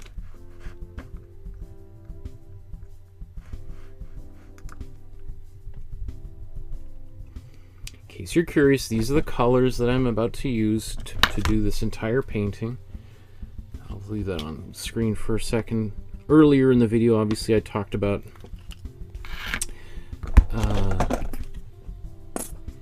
other options and other brands that you can use that do just as well. But you know, one of the things I think a lot of beginners get caught up into, like, quality of paint and think, well, if I get really good art supplies, my paintings are going to be really good. Right? Isn't that how it works? And you can, it's just like the quality of the materials does not determine the quality of the finished artwork. It's how you use those materials. You can use the cheapest, like this is really some of the cheapest paint that you can buy, besides maybe like tempera paint for little kids, and we can do pretty good things with it. So not to discourage you from getting, you know, higher quality materials, but I don't think you're going to see in fact, I bet you wouldn't see any difference whatsoever between the paint that I'm using and much more expensive, higher quality paint.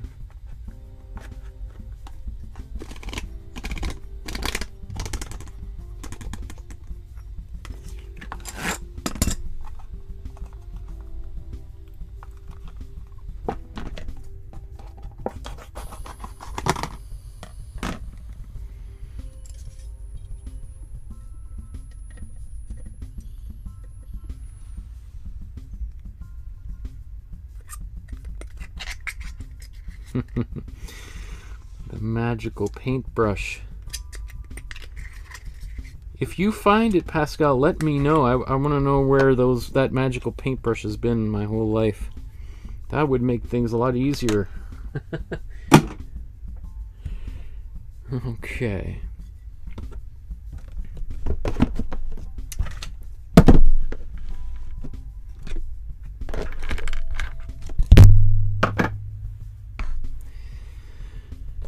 A little bit of white.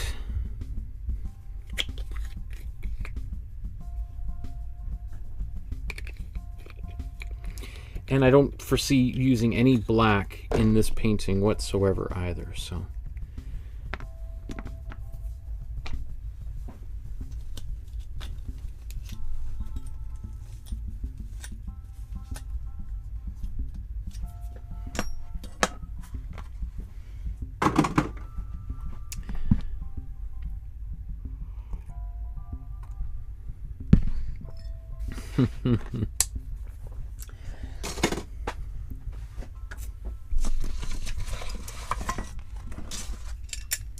So that's cool. I'm just looking at this painting. Yeah, not bad. For like an hour's work, that's feels pretty good. So how should we approach this one here?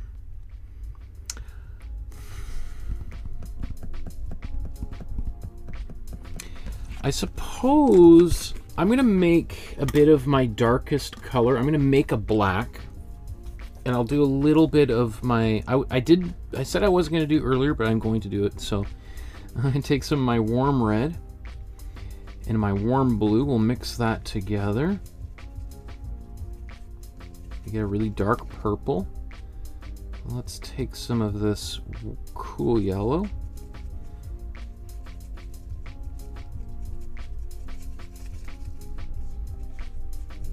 Still a little purpley. That just tells me I need more cool yellow.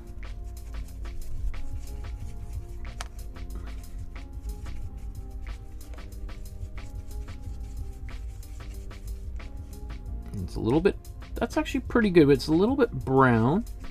So if I add, that just tells me I got maybe a little bit too much yellow and red. So we put a bit of more blue in here. There we go, that's basically a black.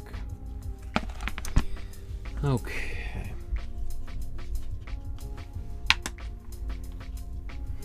So I'm just gonna quickly define this head here.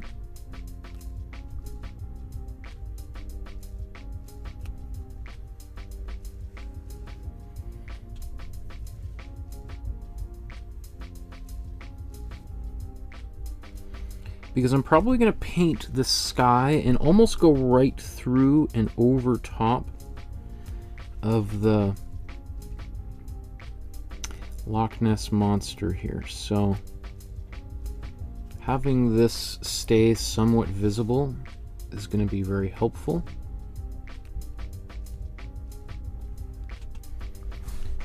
Same thing with this horizon line.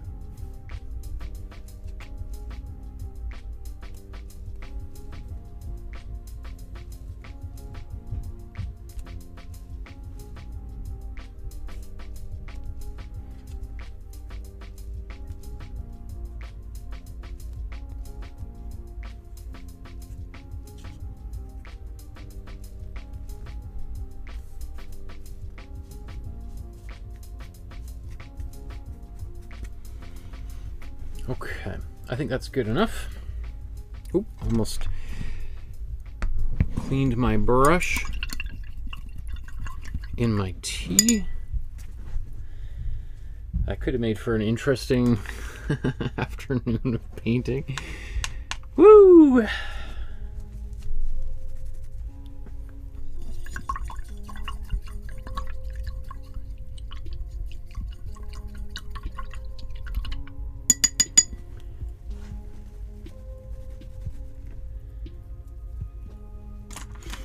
So you could have done this for the Liechtenstein painting. Yeah, if you to do this before you do all the dots, so it makes it easier to find those lines. Absolutely. Yeah. Okay. So let's go back up here. So the next step, now that I've got my underpainting done, we did the image transfer, we did the Imprimatura, and then we did the underpainting. Let's do the background, and we're really basically going to paint everything but the dinosaur as part of our background, or the Loch Ness monster. Maybe you don't think the Loch Ness monster is a dinosaur; that it's something else entirely. I mean, anything's possible, right? So let's look at this sky. I'm going to paint basically a cool blue and then some clouds. And I'm going to try not to get too bogged down in painting clouds, because it can take some time to get all those details. So let's put some, I'm going to put matte medium here. We're going to add, actually let's mix up this white here. So we're going to, oops. Some white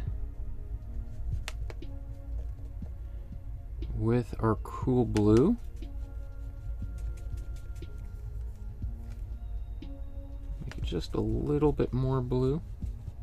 And then I'm going to mix matte medium into this and thin it out quite a lot.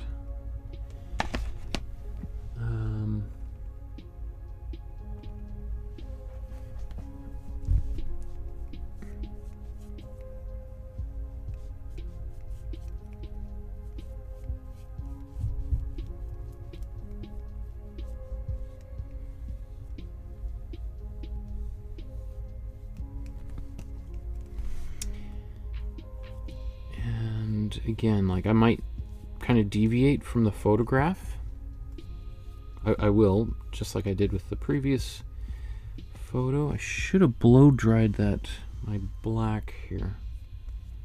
Shouldn't I have?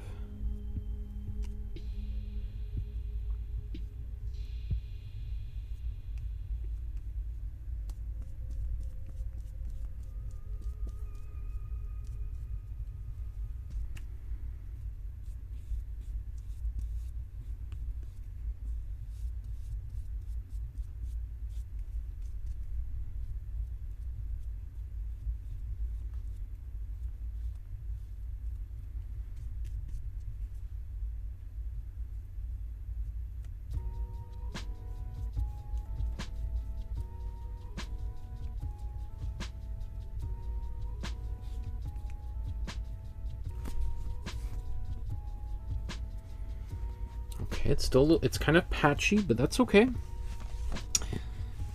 Let's now, I'm going to take a bit more white and mix this into here because I'm going to start doing some clouds.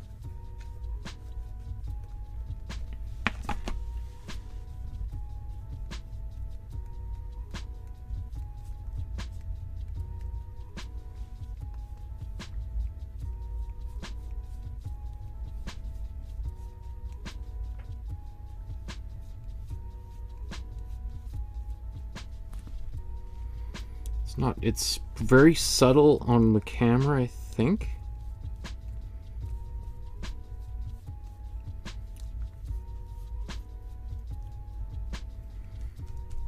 But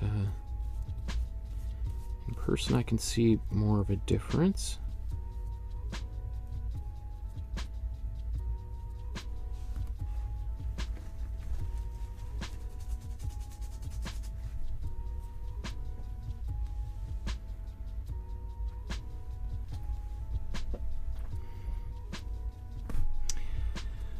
Okay.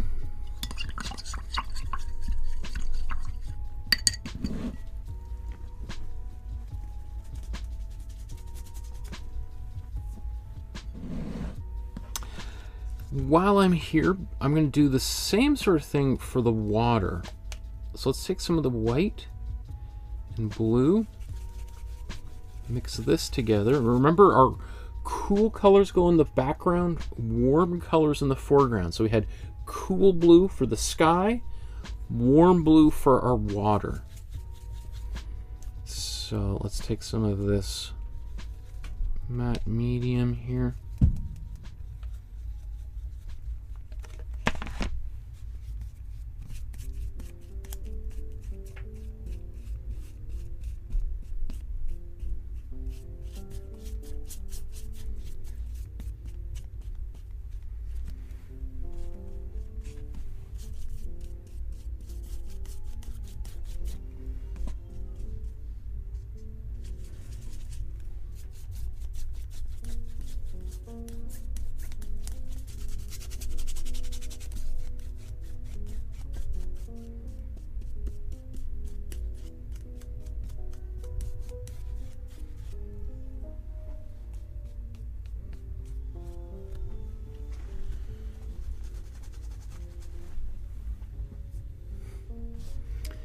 Is Pisho YT still watching? Or because they thought it was a restream, or they wanted it to be a restream, and now are just, no, I refuse to watch live recordings or live broadcasts. I want to go back in here. Let's do the ground, this far shore. Some of my cool yellow mixed into cool blue here.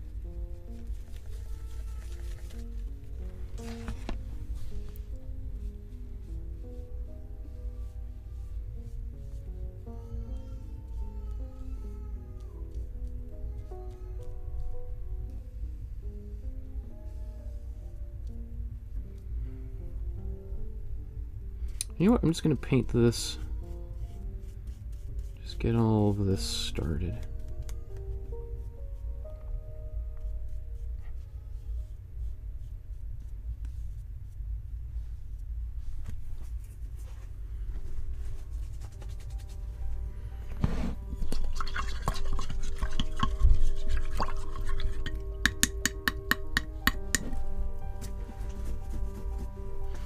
Okay, so I'm going to blow dry this.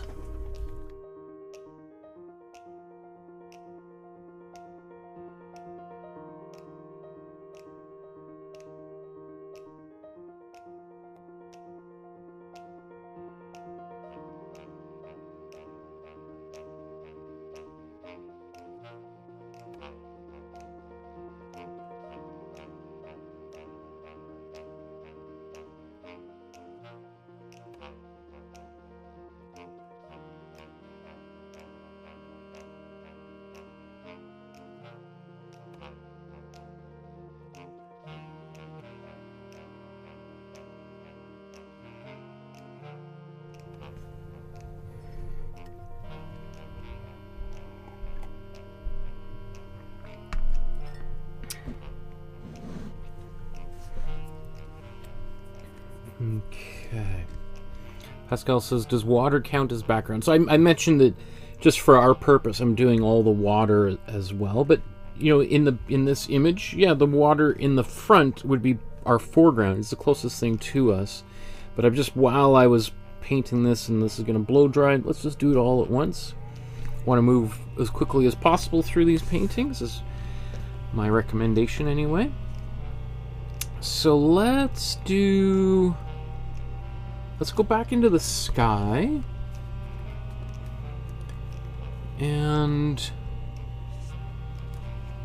let's take our cool blue with white. It's a little bit intense, so I'm just going to take a little bit of my darker color. I could use a little bit of the red just to kind of kill the intensity. Basically, it turns it into a bit more of a gray.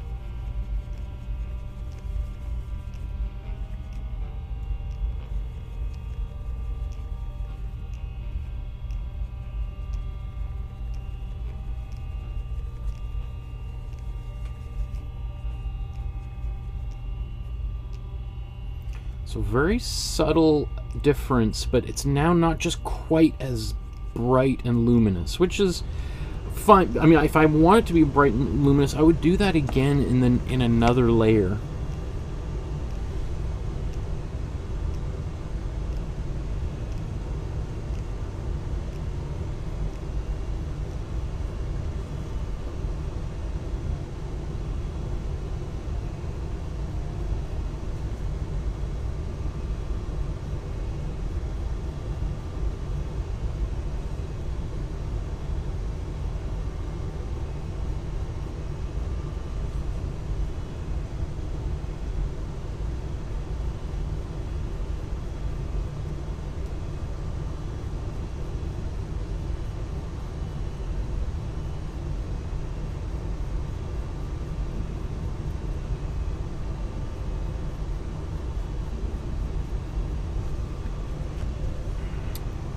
Let's take some white.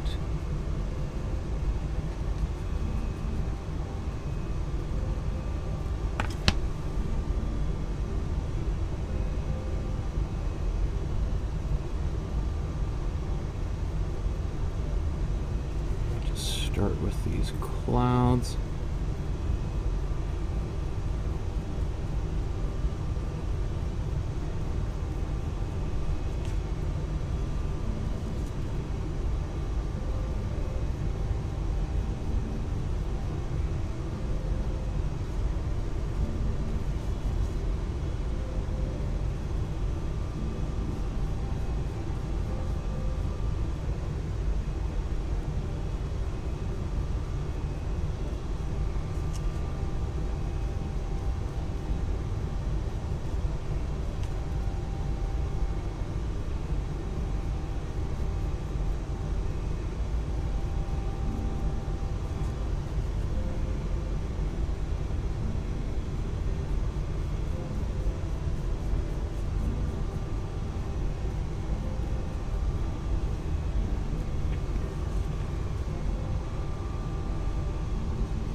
Bit of matte medium,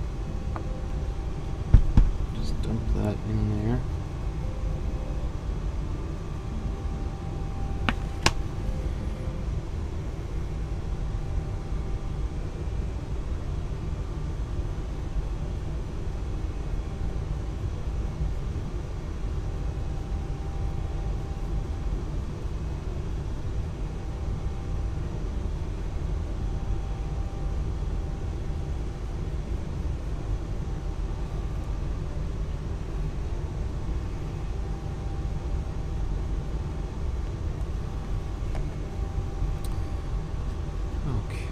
let's take a bit more blue in matte medium.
Let's go back to my white.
One thing I'm doing is I'm doing a lot of this sort of angled brushwork like that way because the clouds do seem to be sort of moving in that direction, so I kind of want to emphasize that a little bit if possible.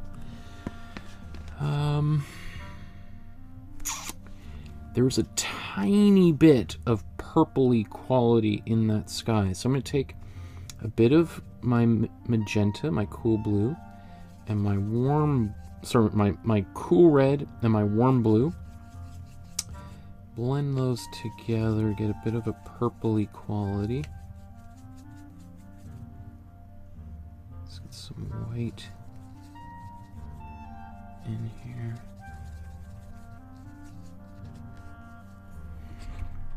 And this time I'm going to use a bit of my glazing fluid. Let me see. Oops, this needs to reboot. 1 second.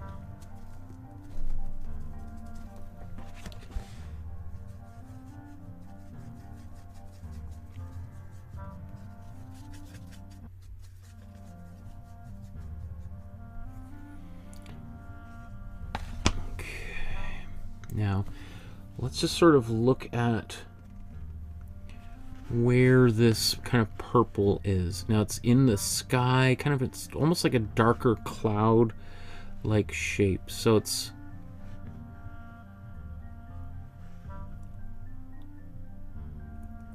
little bits of it. We're not going to be pretty subtle with this purple.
It's very, very subtle.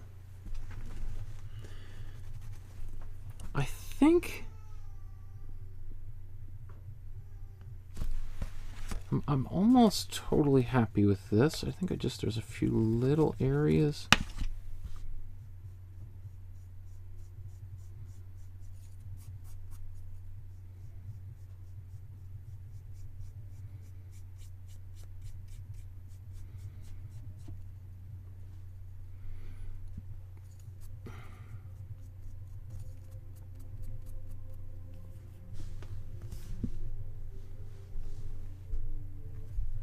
See some yellow coming through there. I don't mind that. I might darken that sky. If I darken the sky, I might even put a bit of warm blue or just a bit more of intense cold blue up here as we see in the photo. So I'm just going to leave the sky though for right now. I think that's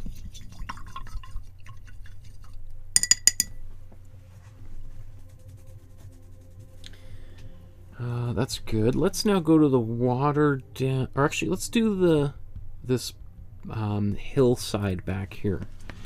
So what I want to do is I want to take a bit of the kind of a combination of these colors to give it a bit more of in between, because this is going to be cold blue and warm blue, so we want something that's kind of a little bit in between here.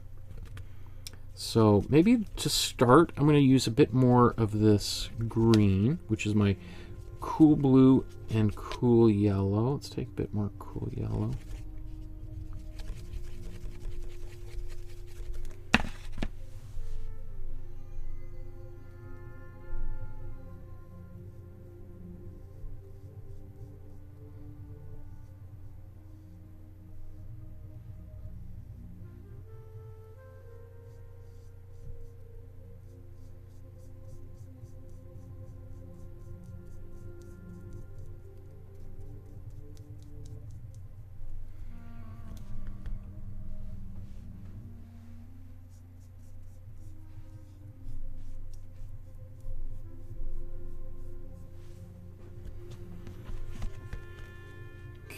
I'm going to take a bit of this, we're going to make it a bit more gray.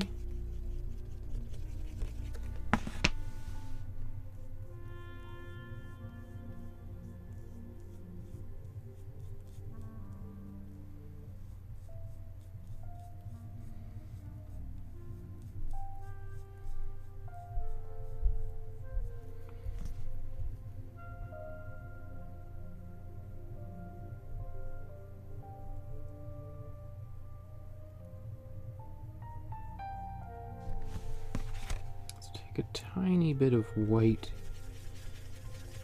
and mix that in here, because that's going to give it just a bit more of a distant kind of quality.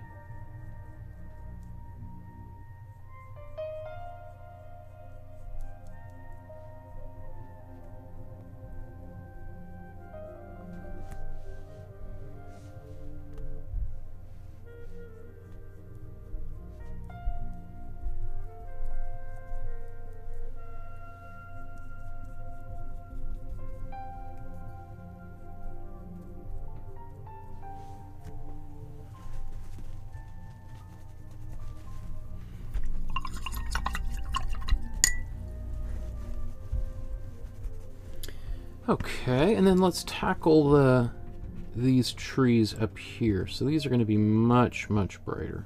I'm just going to mix it right in here. I don't mind if my colors get a little bit muddy. In fact, I prefer that.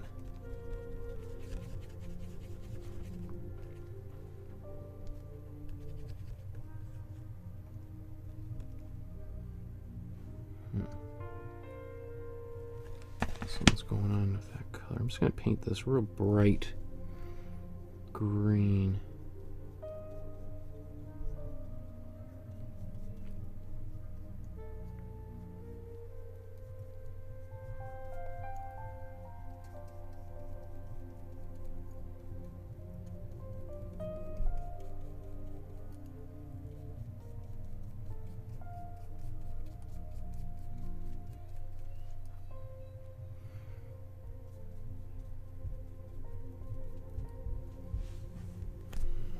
It's kind of an electric green. You can already see how it seems to come forward. I mean, it's in front of this, so it definitely it will make that want to come closer. But just the saturation of that color compared to this much more muted color back here, or these, pushes this closer. Even though these are all cool colors, saturation is one of the techniques we can use to make things come forward or backwards.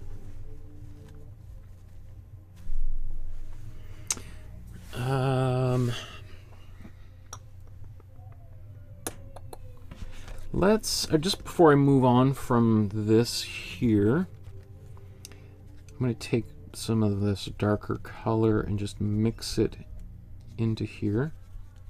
So I'm not adding any white in, because the white is what's going to make it kind of recede as it gets kind of gray.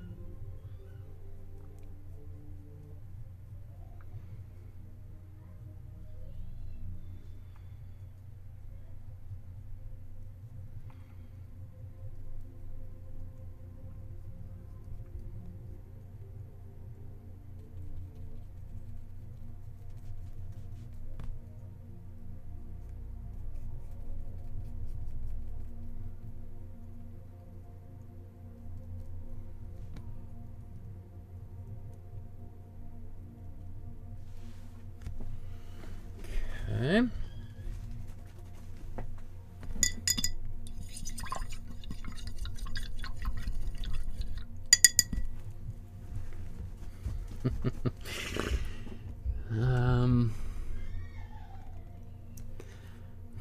Okay. My wife and daughter are having a blast upstairs. Lots of giggling.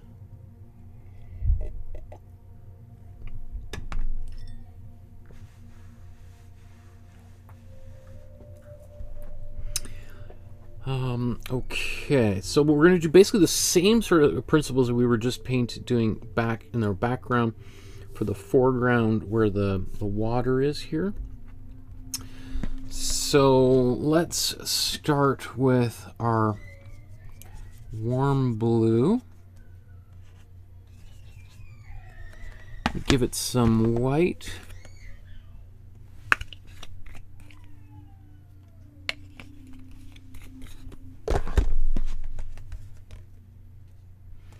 So I'm going to take white as well as our dark color, because we'll make a gray. And then we can put lots of more white in it, but that gray is just going to kill the intensity of that color, and it's going to make this blue go back further and further into the distance.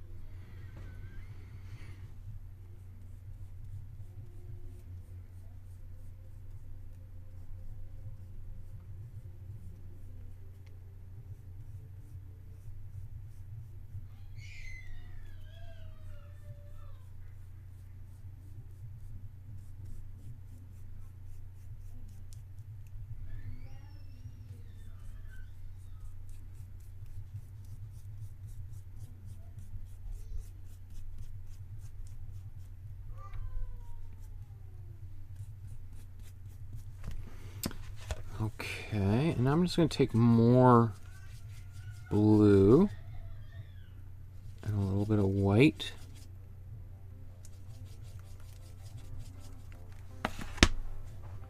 And we're going to have a little bit of cool blue in here because that's the sky will reflect in here, but we'll build up to that shortly.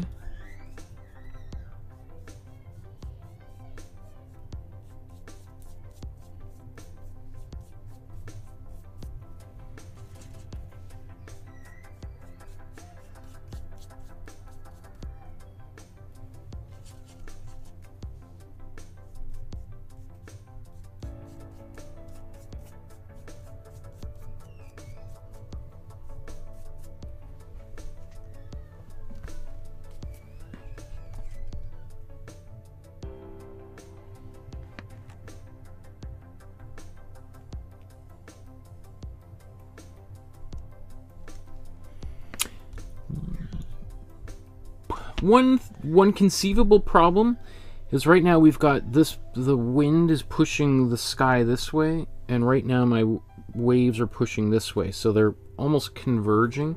Technically, it would be good if these waves were going in the same direction. Now, it's not out of the possibility that we might, this is the far distance, and we might have some wind coming in one direction, and then the wind right close to us is kind of blowing towards the background. Just something to think about. We may want to kind of add a little bit of some waves that are smacking up against one another here. What else should we go into next?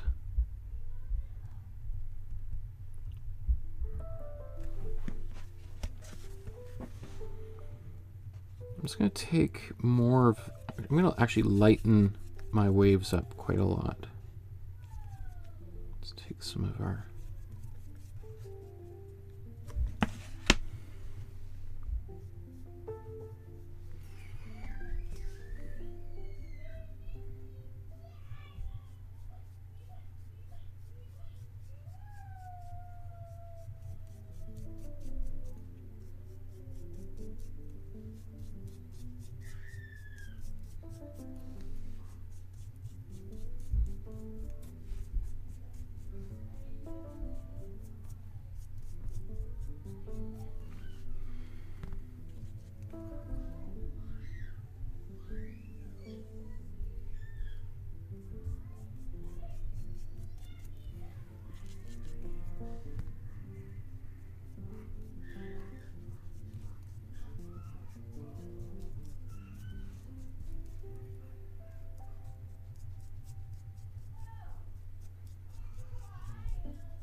okay.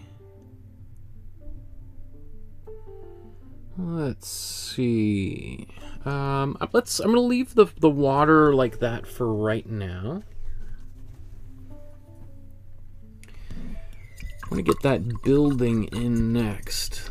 The castle, the famous castle that overlooks Loch Ness, which is probably the biggest tourist attraction besides the water itself, but the castle is probably in many ways the most iconic part of this area. So we're going to make a warm brown.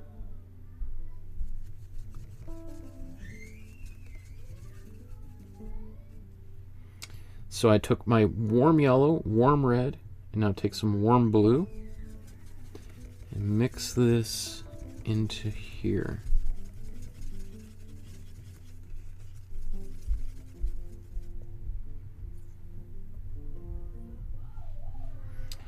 Take a bit of white.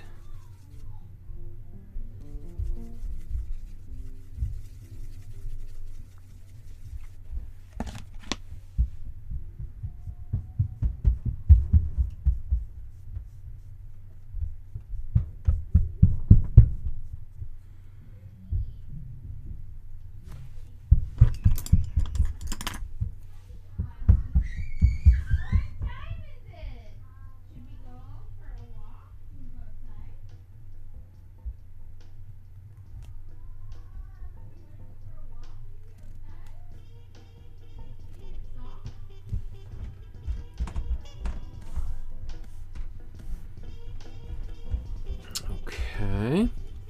And then let's darken this. Let's take our dark color again. Mix that into here to make it a dark gray. Or like a grayish brown.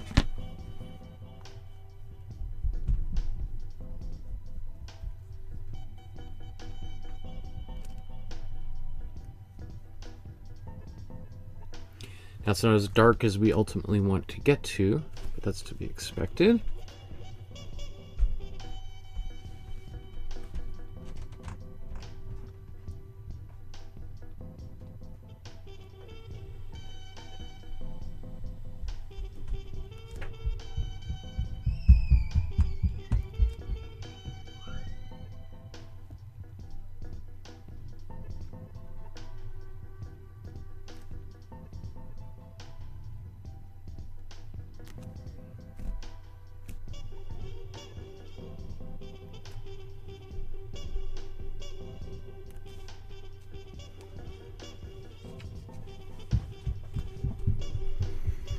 And yeah, let's do. There are little windows and stuff. I'll just leave it like that, I think, for right now.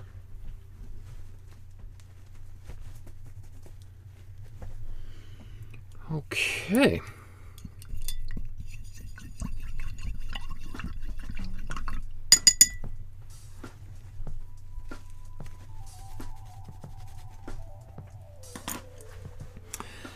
So let's move on to the foreground here.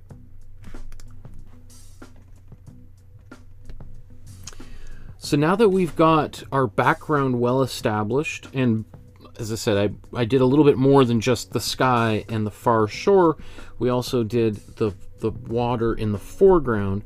Really what I'm just going to reserve our foreground in terms of the title here is just the dinosaur or the Loch Ness monster itself. So let's look here. Now, I've just photoshopped this together and taken some, I think this is a texture of a elephant or something that I put down here. So we can make our Loch Ness monster whatever color we want. Depending on whether you believe the Loch Ness monster exists, right? So it could be pink with yellow polka dots, or green with orange stripes. You can use your imagination. I was gonna do kind of a grayish green, which I think I'll still do. Let's take our warm, warm yellow, let's mix it right down here, and a little bit of warm blue. When we mix these together, we're going to get a muted green. It's not, like, you see how electric that green is, right? Very different kinds of greens. Now we're going to use a bit of this green in the hill or over here. But we just want to kind of, you know, we don't want to go too overboard with it. I think I might actually paint the whole animal with this color. We'll see if that's... Yeah, that's fine. I was thinking, maybe do I want to go a little bit more yellowy? I want to keep it like this for this step.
having a wild time up there.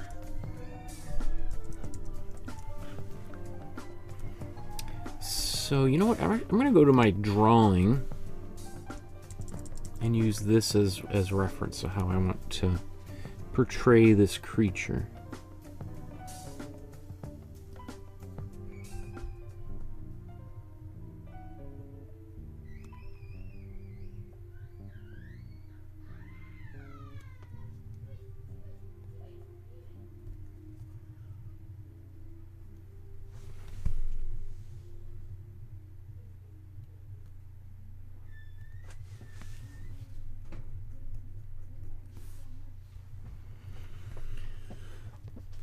Okay.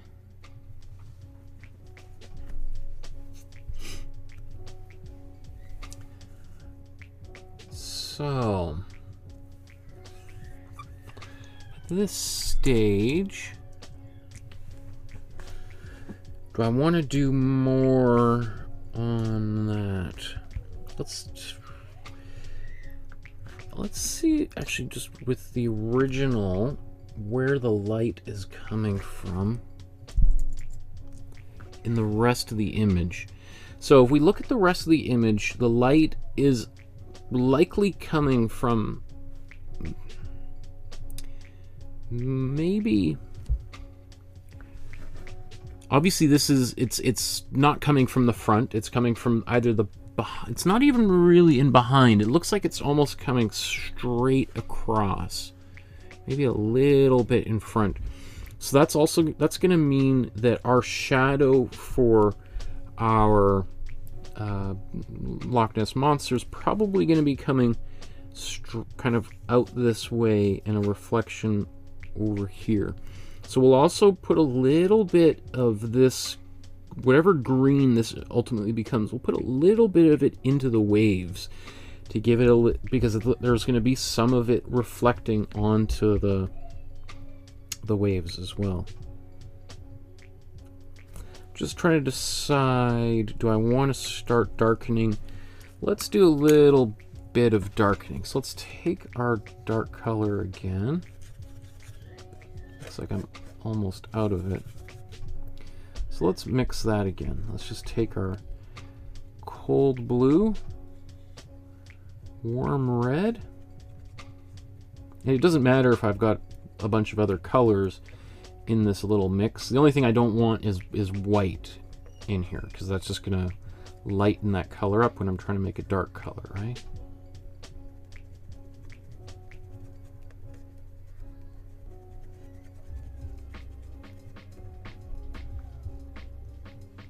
So right now it's a little bit on the greenish side, so if I put a little bit more, well, it's a little bit too much red. Now it's gone a bit brown.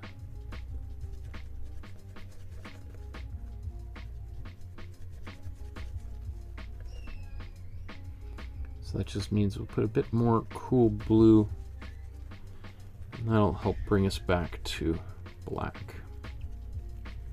There we go. So let's take that color, mix it into our green.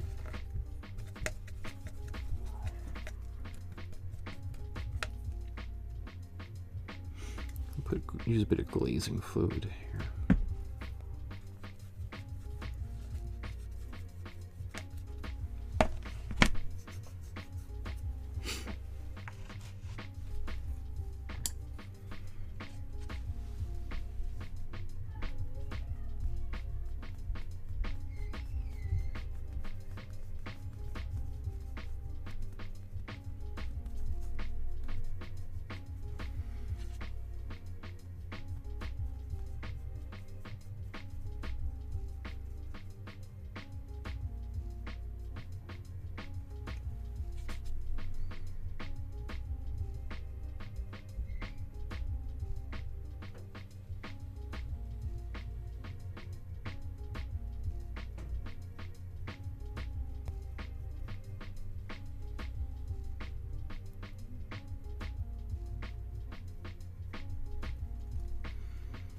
So I'm going quickly with those brush strokes. Those brush strokes are also both convey maybe a little bit of lizard skin, but really mostly also just describing the curving around that form.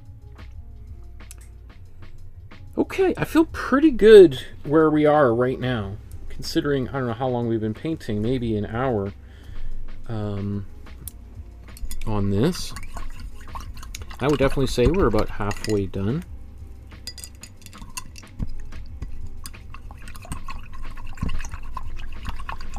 Yeah, Natalie says, a lot of things to learn in this painting. Yeah, I mean, there's a lot of little individual things we can take from this, like whether it's painting clouds and sky, or you know, distance, or water, buildings, lizards. Lots of little things we can gather from a painting like this, for sure. Okay.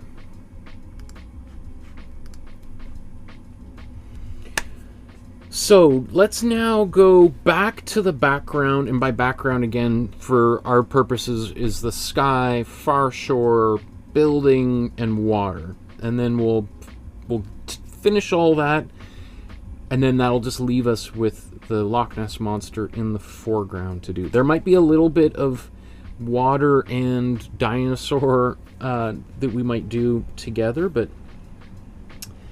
let's see. How much more do we need to do in the sky? It's a little bit patchy up here, which I don't mind. I certainly don't mind that patchiness. In fact, while I was painting them, like, I kind of like it a little bit rough, but this is a little bit more resolved than this. And I think, if anything, if there's going to be unresolved or loose area of the painting, I would say your background would be the best place for that, because it will look like it's a little bit further away, a little bit less resolved, just sort of conceptually makes sense for something that's far away and a little bit indistinct. But as things get closer to us, we want them to be more resolved. So I think what I'm going to do is I'm going to take a bit of my warm blue and cool blue, mix that together. That's going to make a bit of a cobalt blue, which is kind of in between my cool and warm blues. Not that I would say that that's a perfect primary blue by any means, although some people will say that, but cobalt blue is still a little bit more on the warmer side, just not nearly as warm as your warm blue. So let's do this.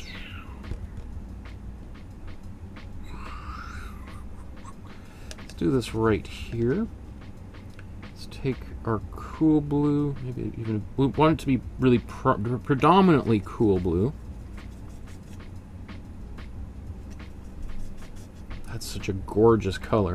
I love this color. It's got a bit of, like, we call, like, a phthalo blue quality. Just because there's something very vibrant about it that we don't see in either of these colors. Now, if I just paint that right there, it's going to be just, like, way too loud. So we're going to mute it with a bit of white.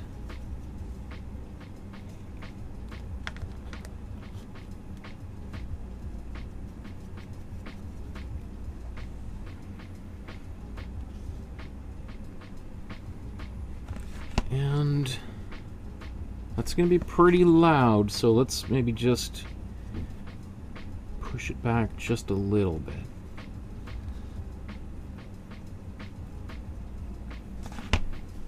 I think that's good.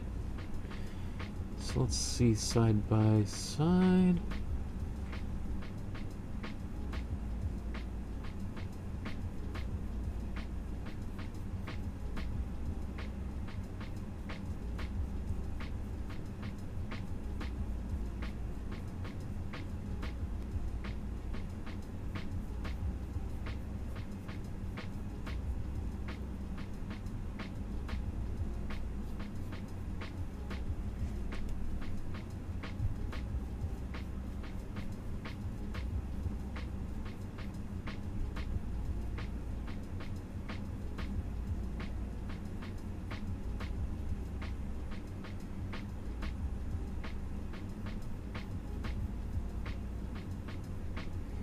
I'm just going to add a little bit into this middle area, and then down here, none.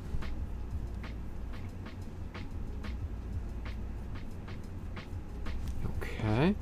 And now I want to just add a little bit of this same color into the clouds.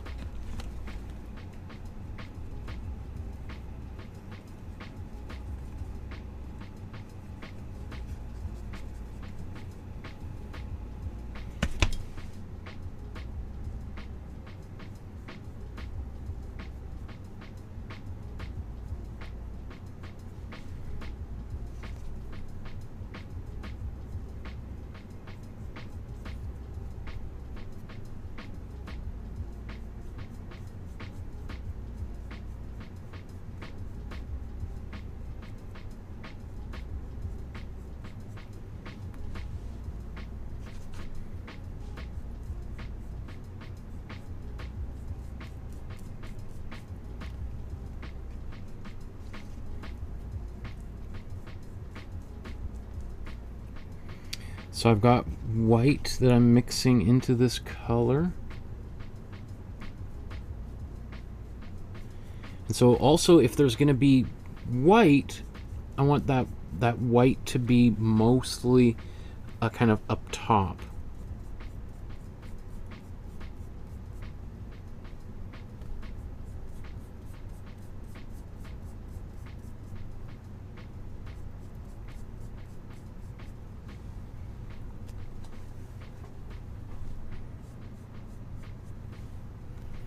I'm going to take a bit of glazing fluid. In fact, I'm going to blow dry that really quickly.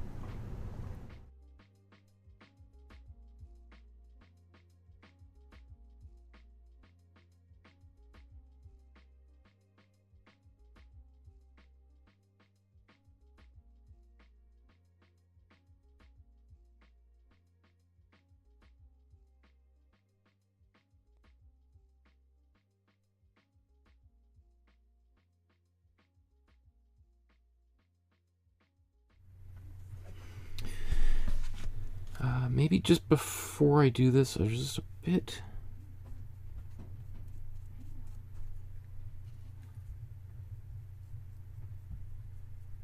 A little defect in the canvas there. I just want to clean up.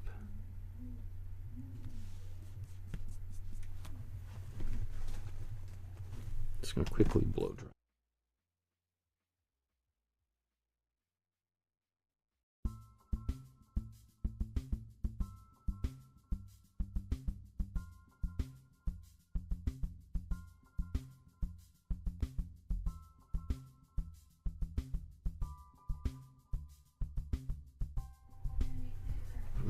Okay.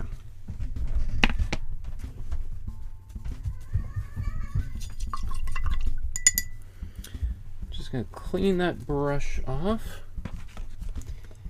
Let's take this same color I was just using for the clouds, and now with a bit of glazing fluid, I can just sort of, well, that's pretty soft. I can just sort of soften out the edges, because at least in the original image, the clouds are pretty, it's very soft in between the clouds and the sky. I've painted them maybe a little bit more dramatic, a bit more white in here, and that there's maybe the difference between the clouds and the sky is more readily available.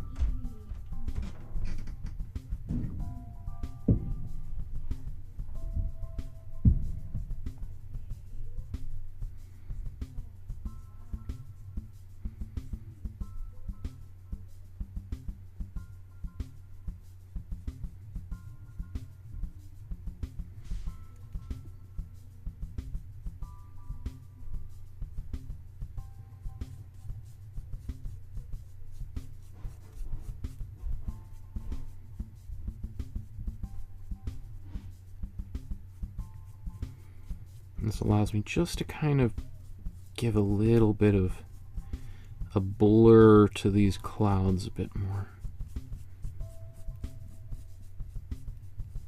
And if I want, I can use my blending brush to do that.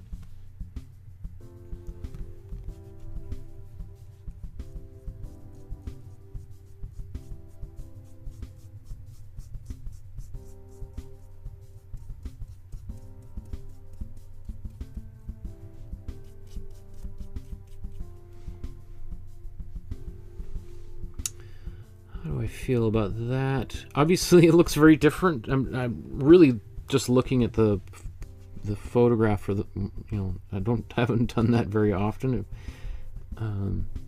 So I just always just use these things as inspiration, not as demands that have to be rigidly met.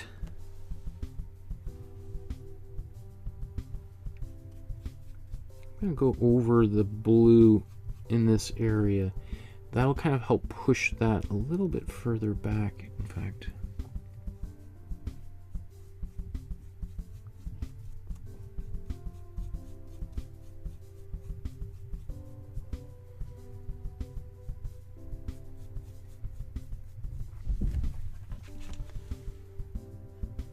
Okay, so now I'm just going to take some white and mix really much more of just a pure white in here.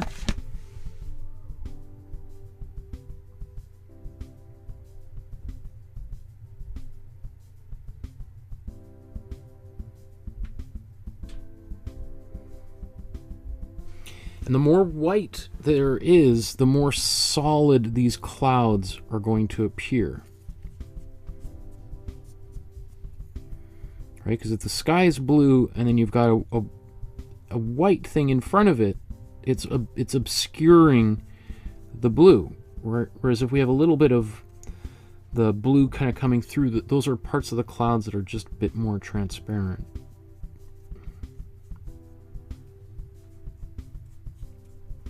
So the other thing too is if you have very, very like opaque white areas, then you're going to want to have more darker and darker areas underneath, because those clouds are going to have serious volume to them.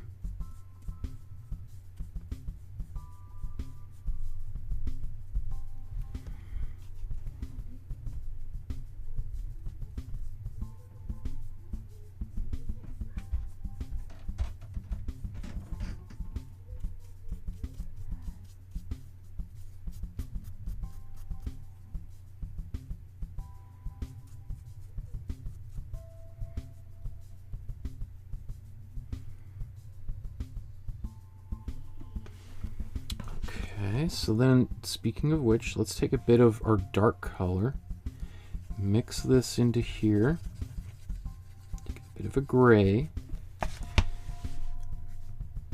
and then underneath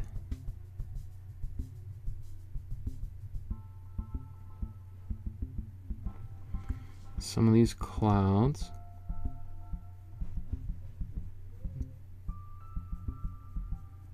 give a little hint of a bit of gray.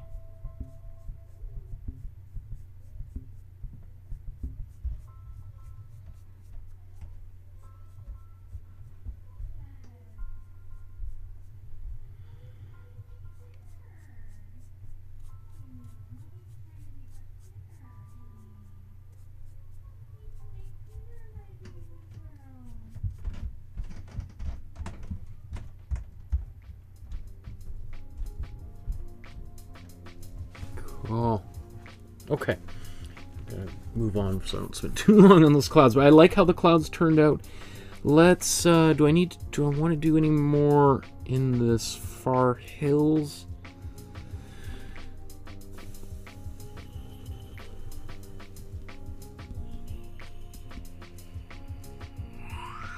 I guess we could do a bit more of a blue. We could take this bit of this cobalt, in fact.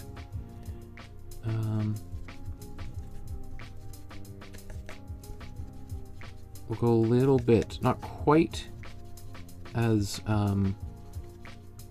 white as the sky, because it's going to be closer to us. Put a bit of glazing fluid in here to thin it out.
I might just take a little bit of my darker color.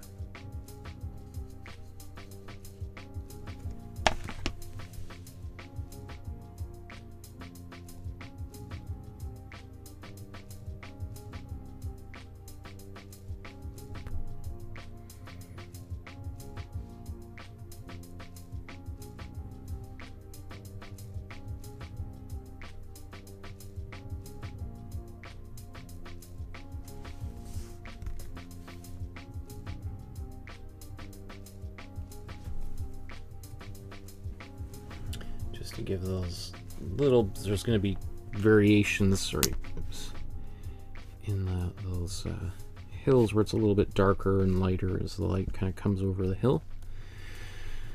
Okay, that feels good. Let's do the, that just doesn't want to go away, that little speck. Ah!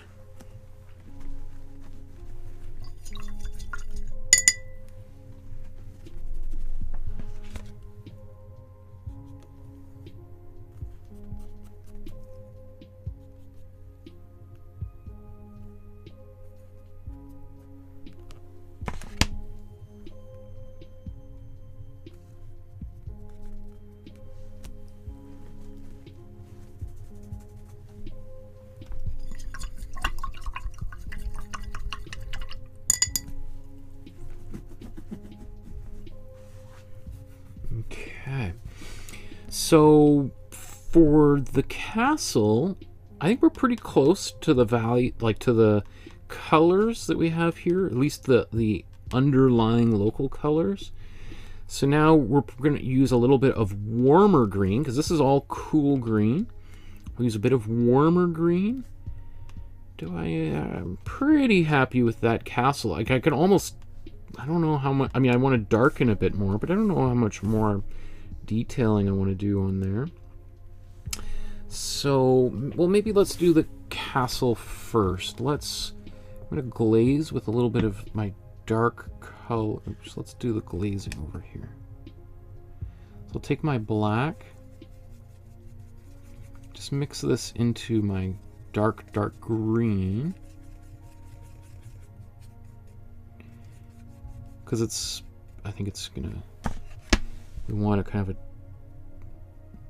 a little bit almost like a greenish brown back here.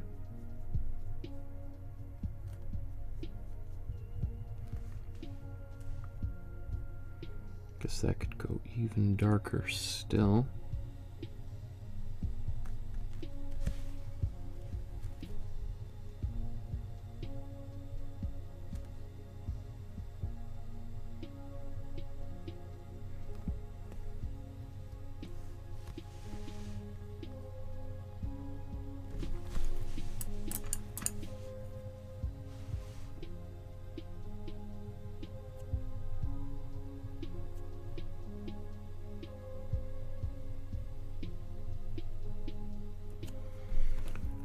That start to dry. How about let's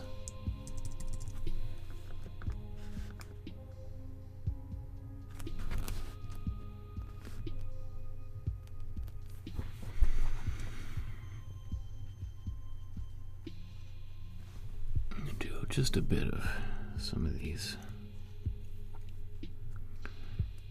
windows on here.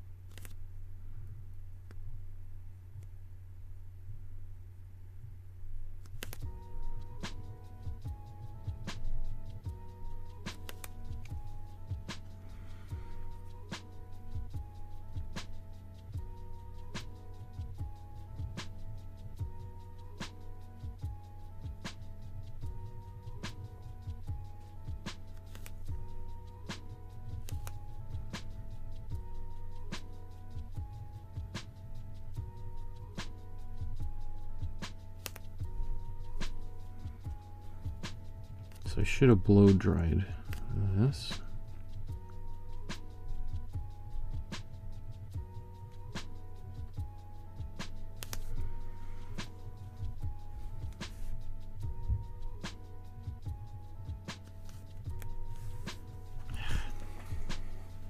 That's okay.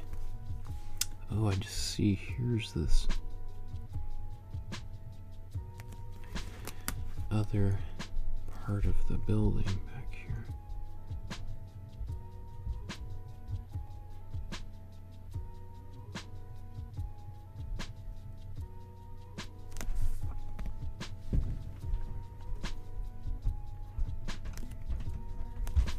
So I'm gonna blow dry all of that. Actually, you know what? Let's progress onto the trees.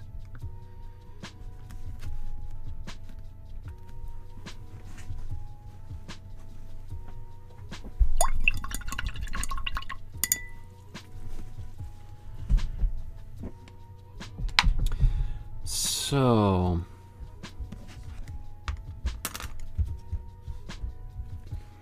I'm gonna mix my brown again.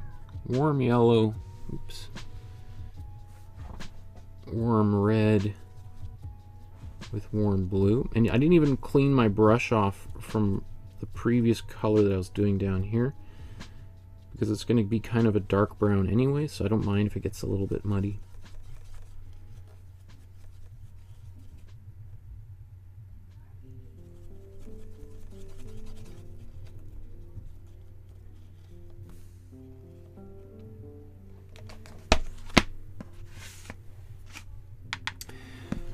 In fact, I'm gonna just take a little bit of my dark color.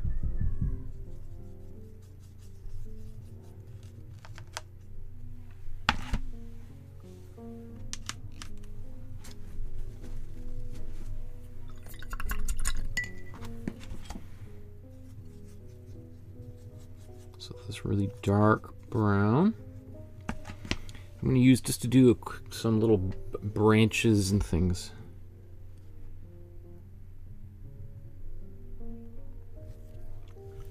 I'll actually just refer to my original here.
just be careful. That bottom step there, that last step, is a big leap to get to the...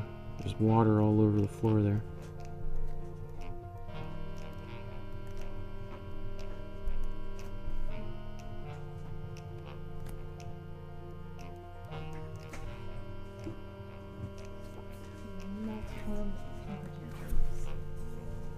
Lots of temper tantrums. Hey, kiddo. He's trying to finish his painting. Oh, it's all wet paint here. Did you get any in here? Want to say hi? You're a little grumpy. Here, come here, love. You're a little Oh! grumpy. Having a little bit of a grumpy day. You want to play with the paintbrushes, make a big mess? How about go play with the dryer for a few minutes? You don't want to interrupt Daddy, though. That's okay. It's okay? You sure? Mm-hmm. Okay, so next, Natalie says cute. So actually, I'm gonna blow dry this because now I want to put a little bit of warm green in here, even like some oranges.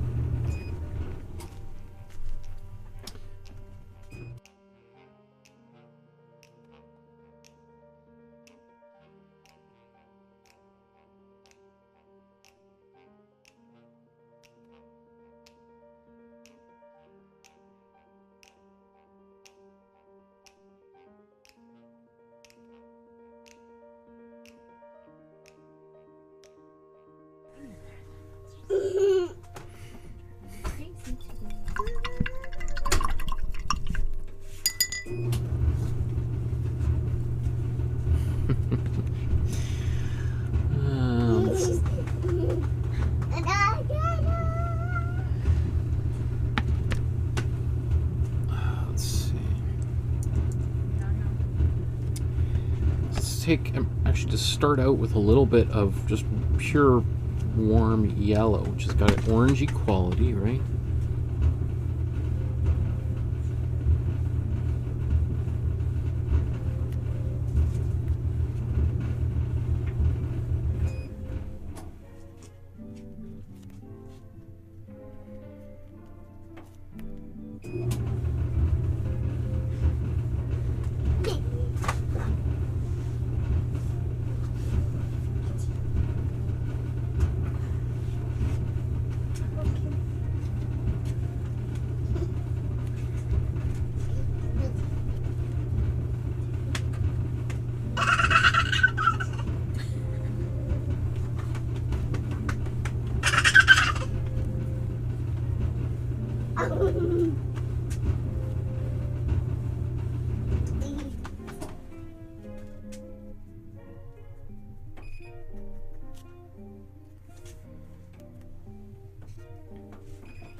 It's like there's kind of like the nice, you know, glow from the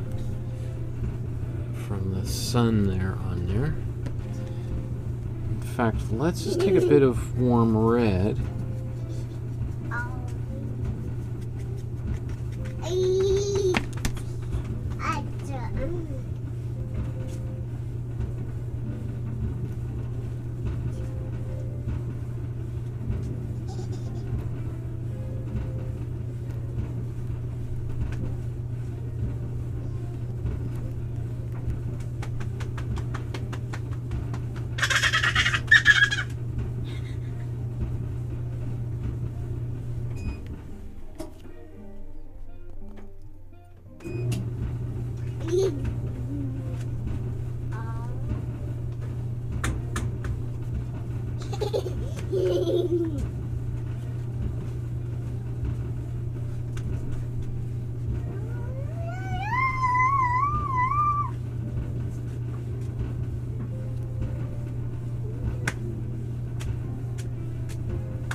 going to take, remember this brown that I made earlier, not the darkest brown.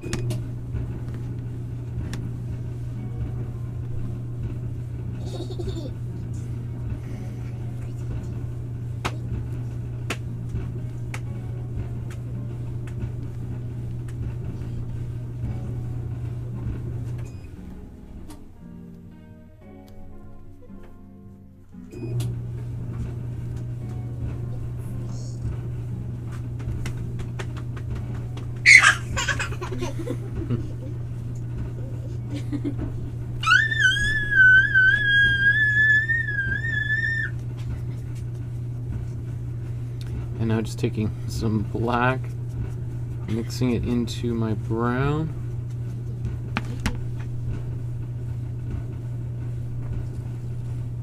Hey, kiddo. Tell what Daddy sings.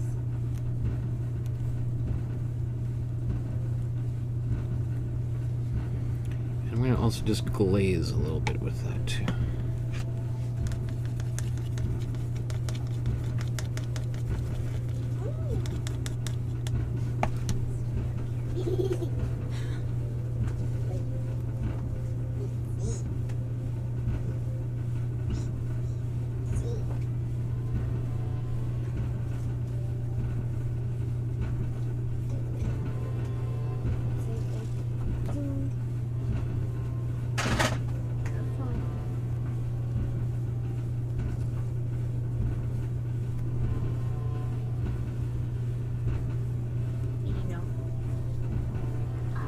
Paint on some of that.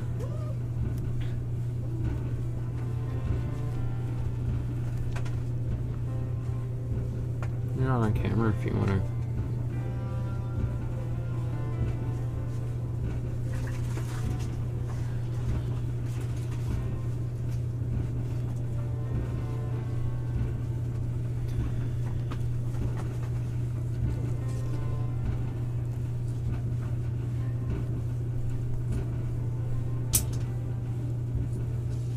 Not sure how much more I want to do there. I felt pretty happy with that. So I think, I mean, yeah, I could put a little bit more yellow into some of the trees in the foreground, but just, you know, I'm going pretty quickly through this entire painting, so.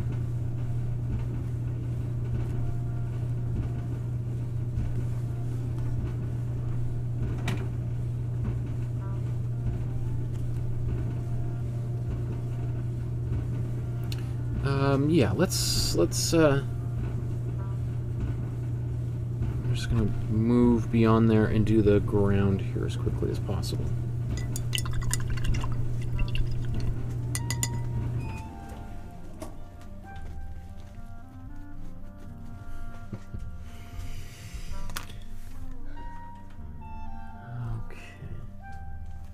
Okay.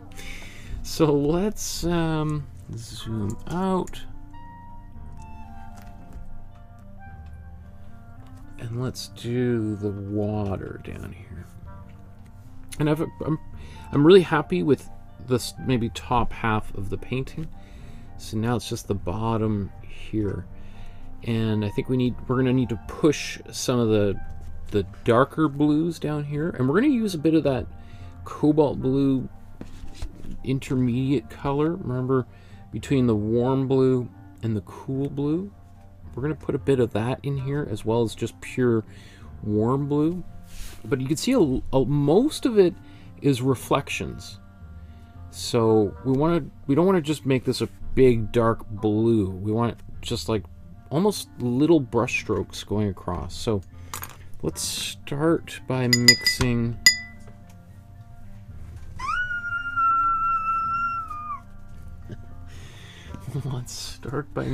our warm blue and cool blue.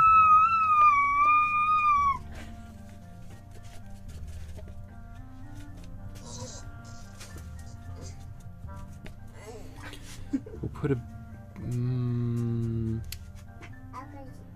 bit of white in here.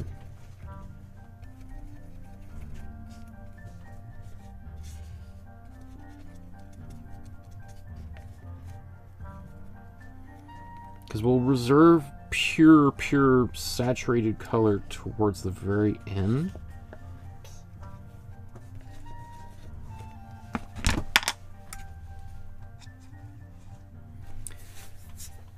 So let's maybe not all the way. Let's see there.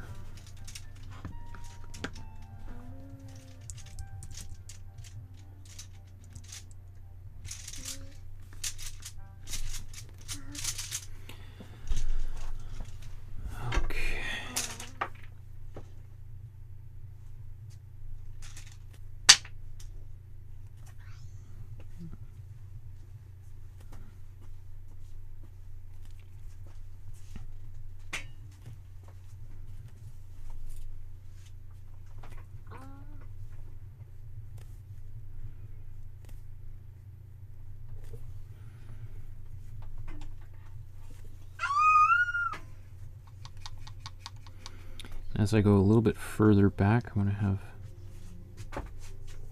more white in here.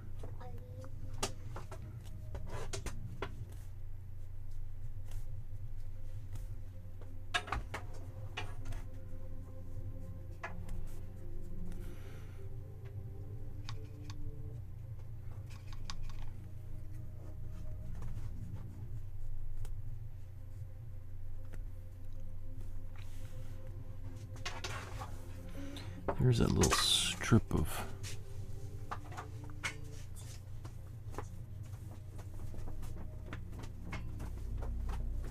white that goes right across here.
And then as I get closer to the foreground, these brush strokes are get a bit bigger and bigger because they're closer to us, right?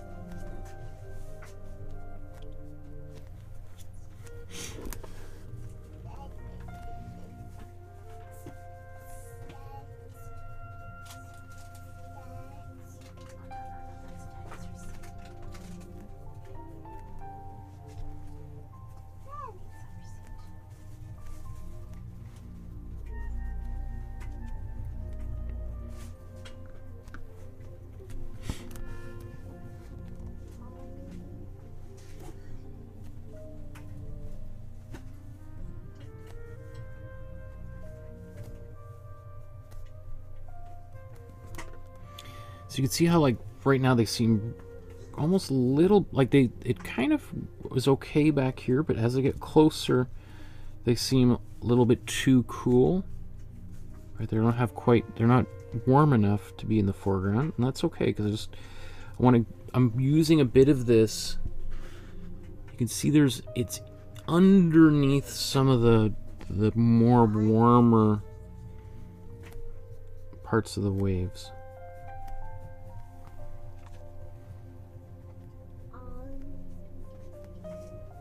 And so basically what that is, that's the reflection of the sky in the water.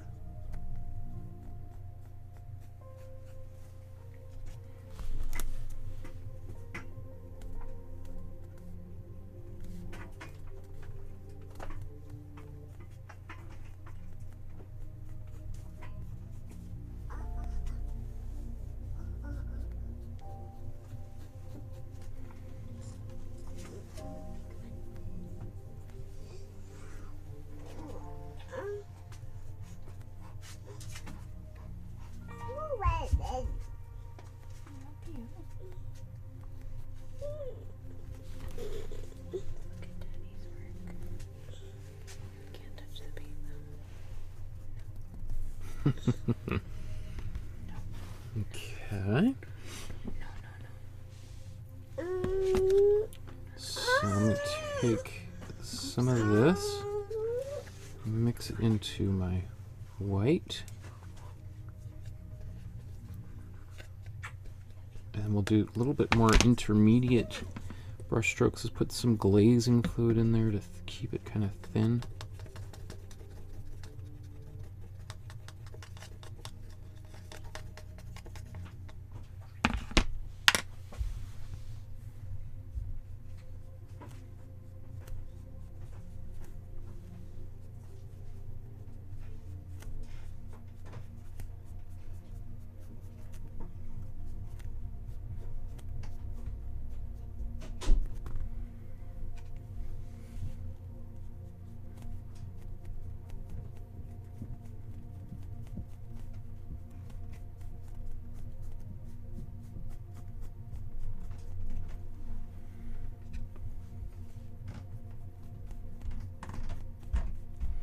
I also am going to be painting the waves around the dinosaur, which is going to create a little bit of a wake. So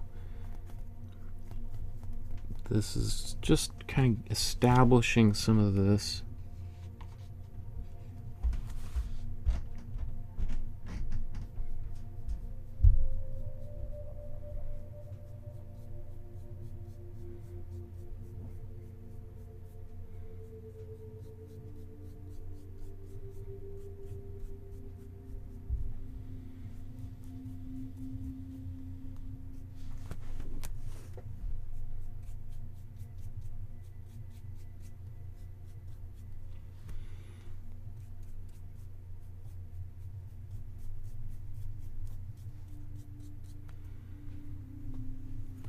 Like, I mean, I think it should, like, this is an instance where you can really see how much warmer this blue actually is than what I've painted so far, right?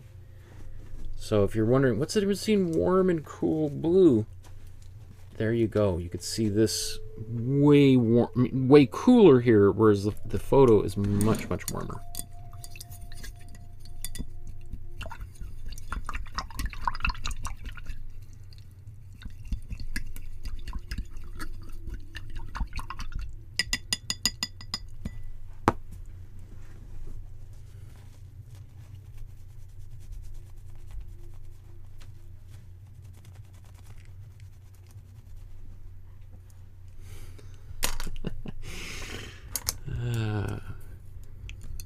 Okay. I mean, even if I had to call it quits right now, I would be pretty happy with both of these paintings. But I still want to do a little bit. In fact, I think I want to do the dinosaur, the Loch Ness monster now before I go too much further, because then I'll be painting. I want to paint the water in front of the monster. So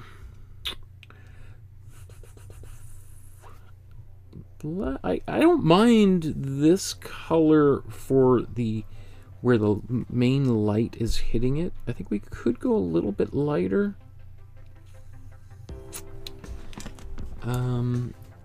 So let's take our warm yellow and warm blue, mix those together, and just like we were doing with the trees. In fact, this I want it even more yellowy. We take this color,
I'm going to blow dry that and actually do it just one more time.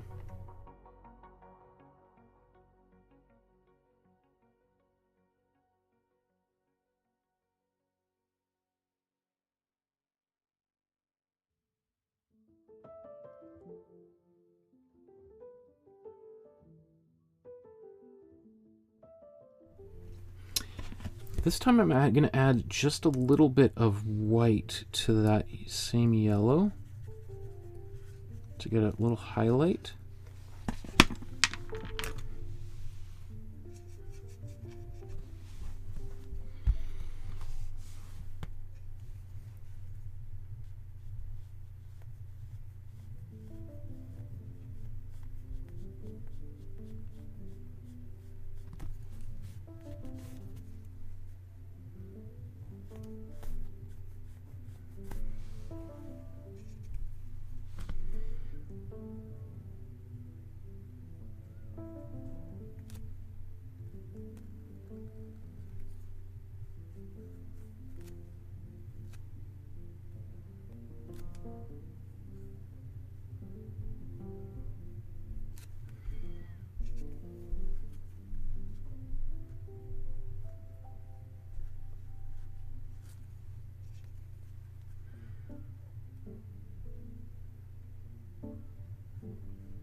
Okay. So now let's go the opposite direction. We'll darken this green. Oops.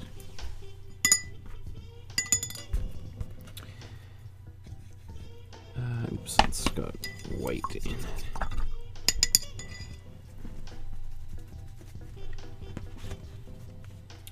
Let's do that again. So I'm just taking warm yellow and warm blue.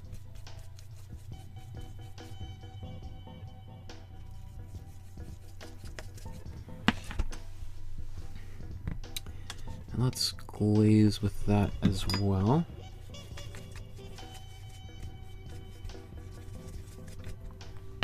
Actually, I should just blow dry that here.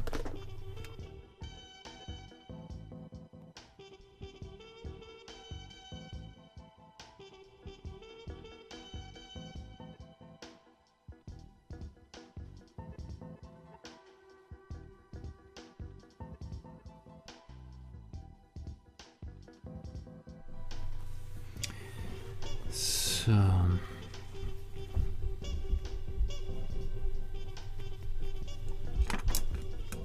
let's take a dry brush.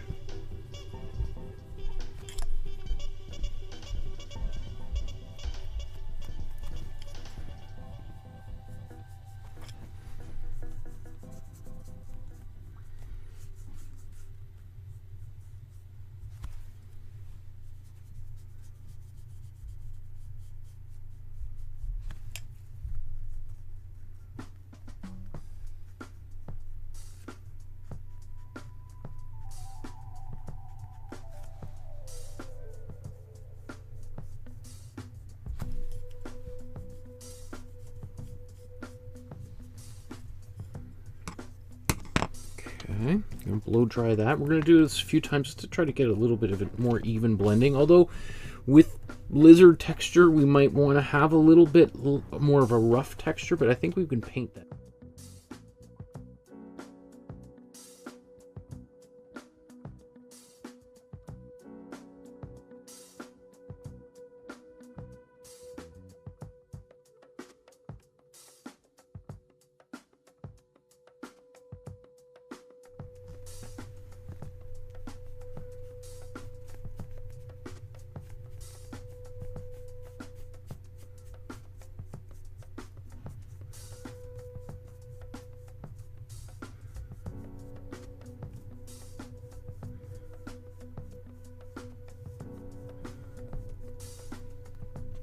So really what I'm worried, I'm just thinking about this area here, not the dark area. I'm slowly building to that point.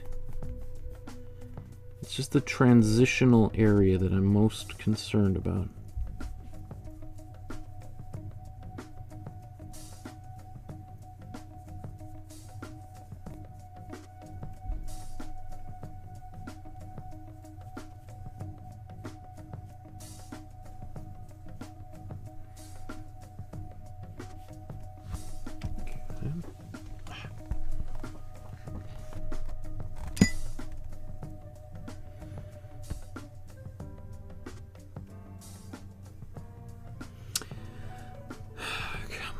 This must be tube time.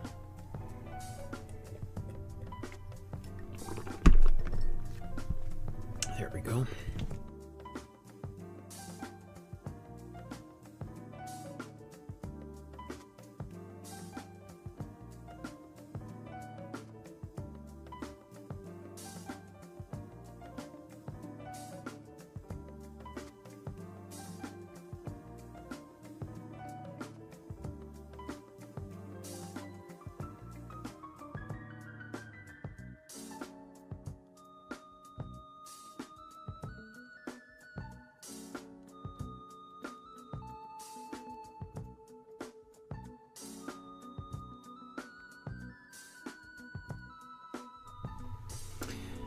Okay, I'm feeling better and better. Let's start going into some of the darker areas here now that I've got my transitional zones kind of done.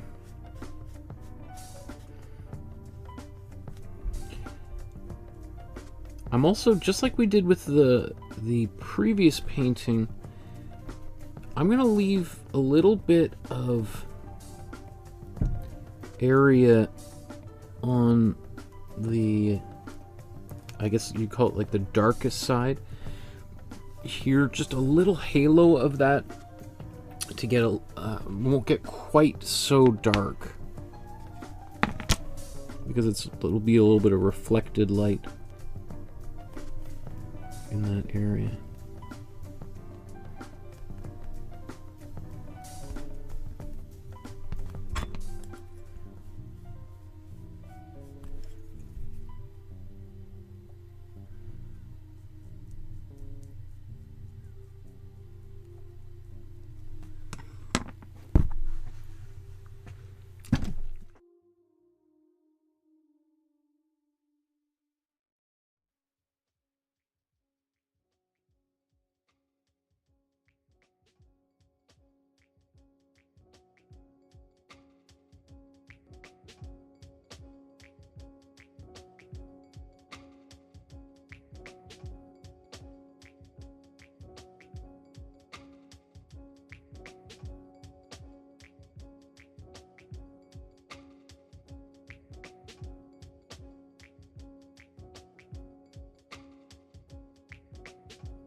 Okay, let's go darker. How much texture do I really want to put on this thing? I don't mind that little bit of those early brushstrokes I put down there. I think are fine. Let's just see. Let's take our darkest color.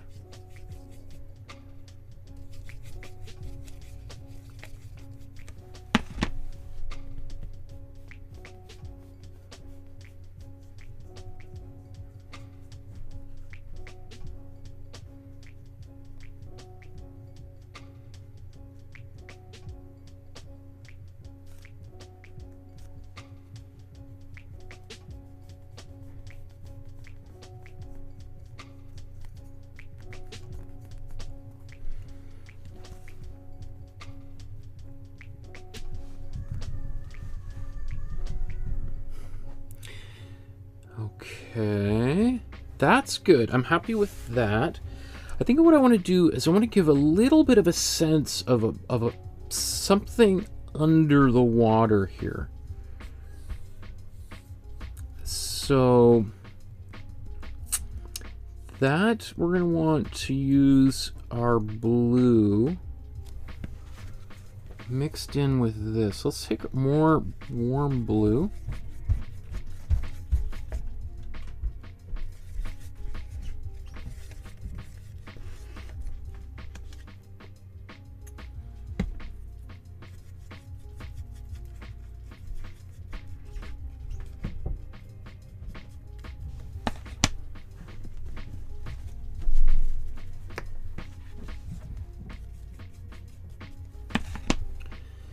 And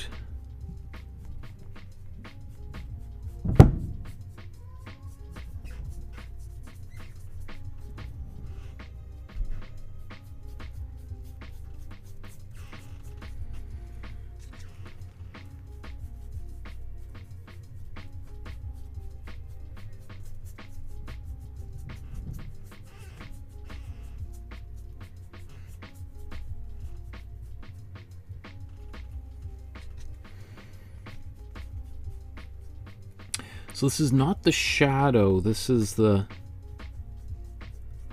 form underneath. I'm going to blow dry that.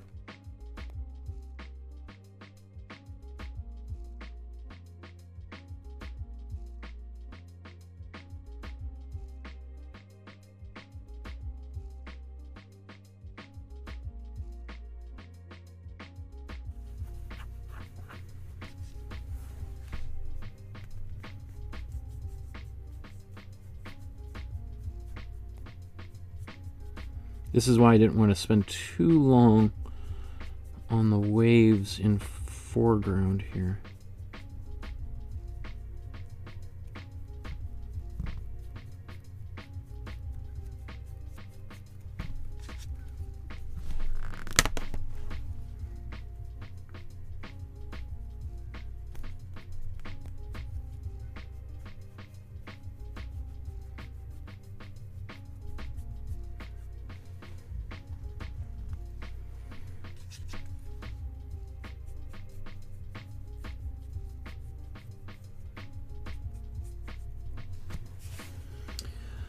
Okay, so we'll put that there. Let's also do the going this way.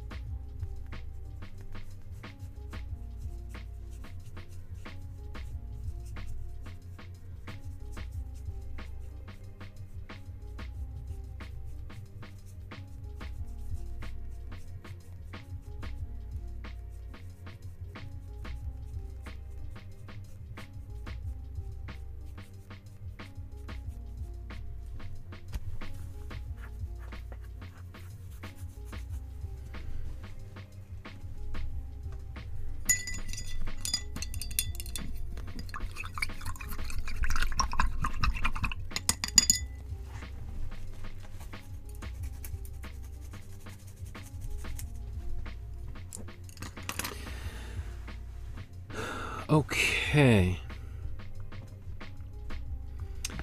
So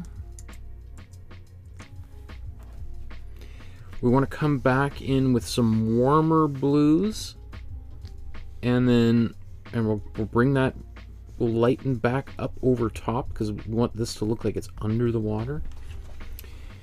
So with our warm blue and white.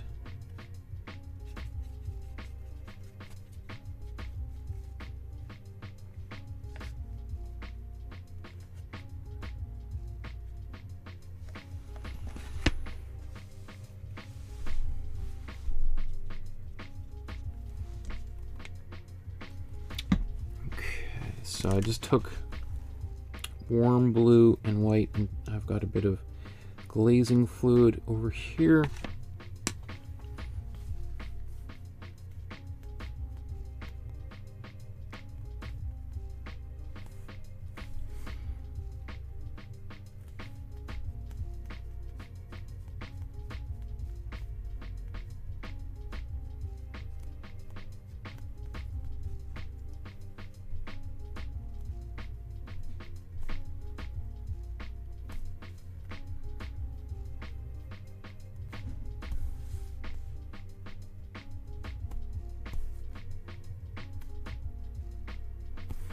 Right, so if the light is hitting from this side, this is where this side's going to be light and this side's going to be darker, right?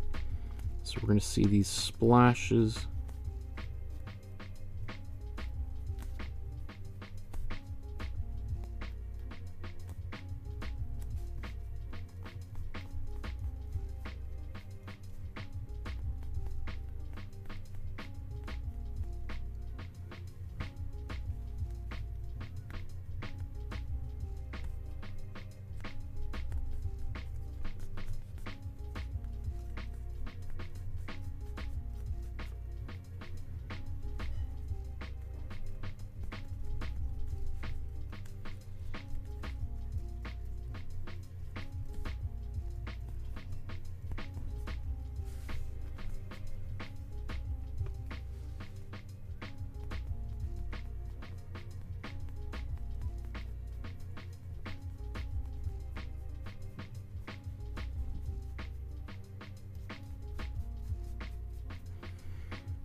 Let's keep on going.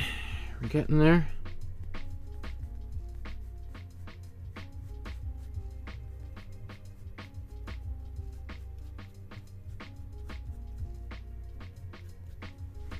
So the difference between this area is this is going to be under the water. This is mostly going to be reflections. So we're going to kind of not cover up all of this glaze that we put, the darker glaze, but a lot of it. Whereas here we want to keep a bunch of that.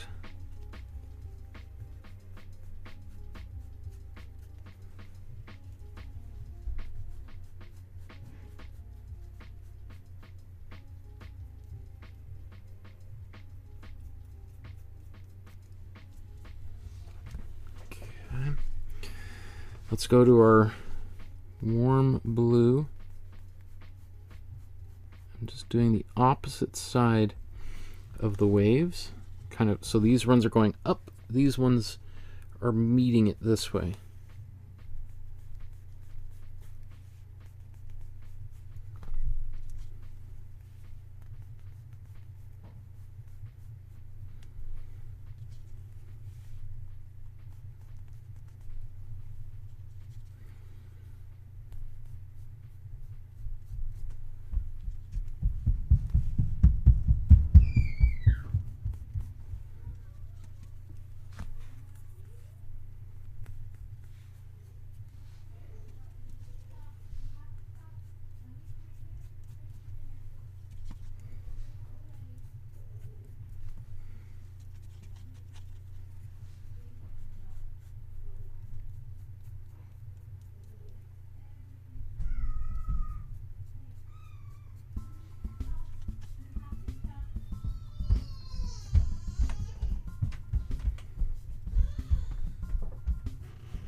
Okay, almost there.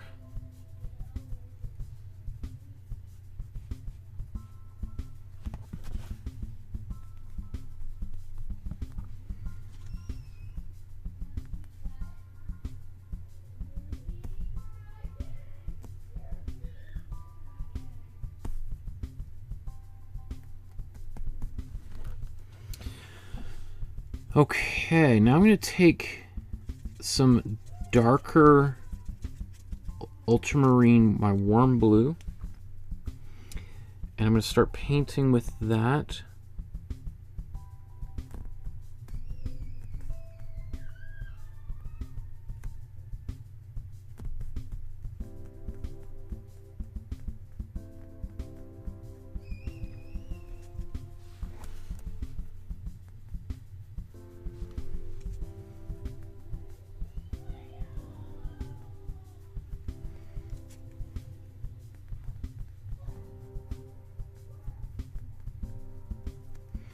So as these waves get closer and closer, they're going to get warmer and warmer,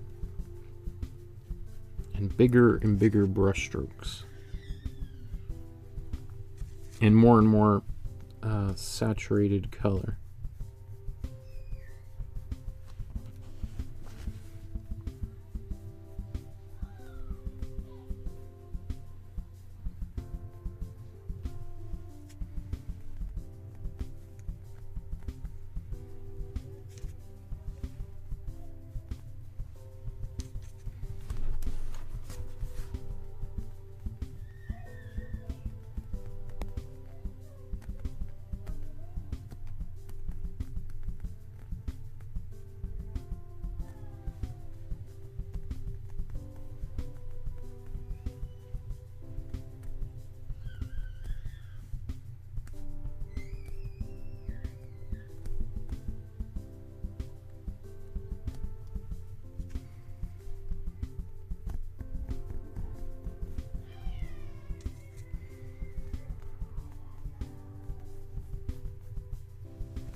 Okay, same thing. Remember I want my shadow to be here.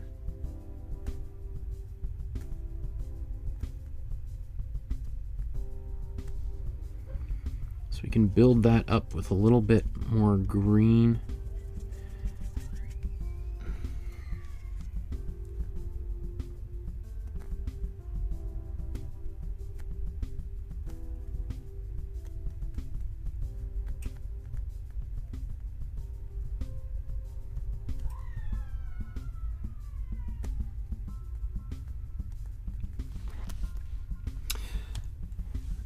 So I just took remember this is the color I put down here, but I'm now mixing it a little bit more into the warm blue, just so that it's not so green.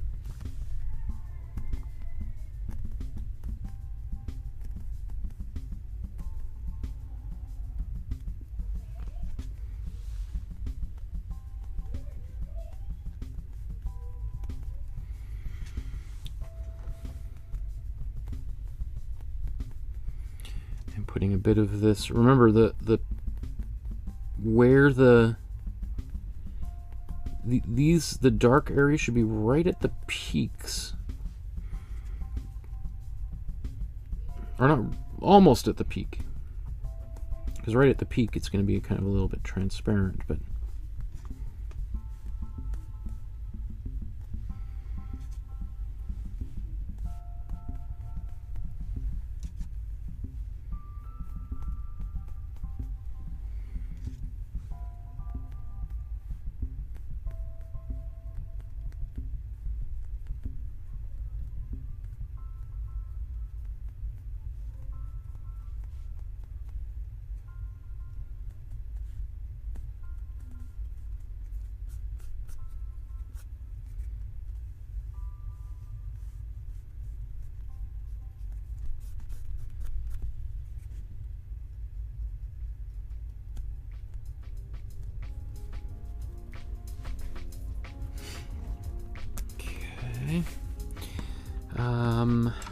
Now I'm going to go back the other way with my highlights.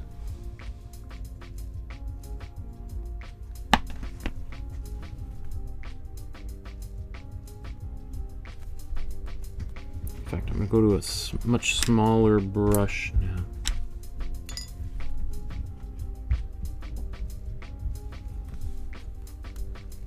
I did go a little bit nuts with that darker blue, didn't I?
An erase here.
Hmm.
Okay, and then just let's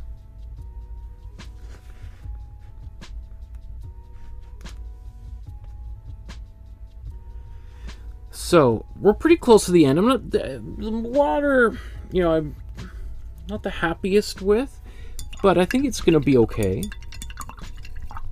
Not my finest hour, but I'm just kind of working quickly. So I want to mix my darkest color one last time to do a bit more line work on the animal itself, the monster.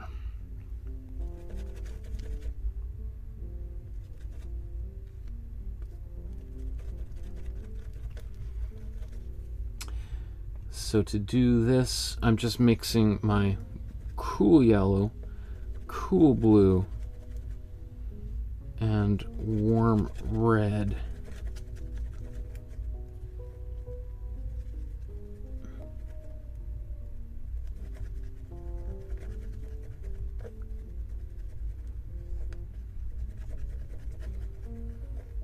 There we go. It's a nice dark color. We'll mix a bit of this into our green. So we'll just take a bit of warm yellow, a bit of cool blue, mix that green, and then just bring this color in there. That should be plenty dark. If we want, we can always just add more to it.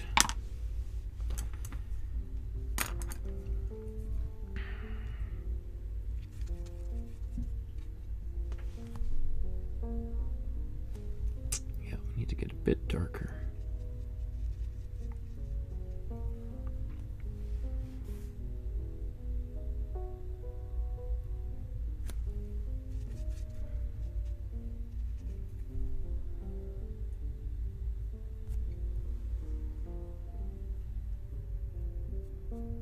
In fact, I should be glazing with this so that I can blend it a bit.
Blow dry this.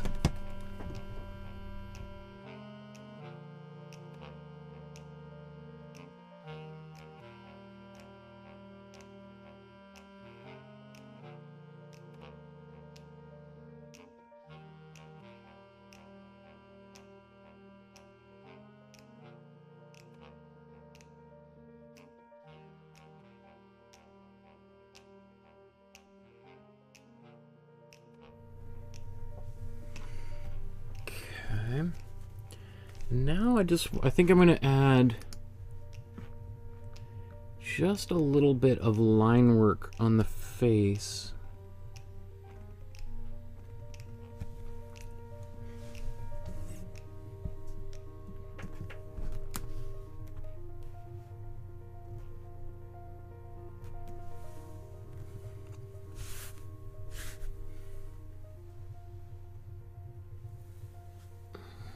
So now I'm just going to take my darkest color.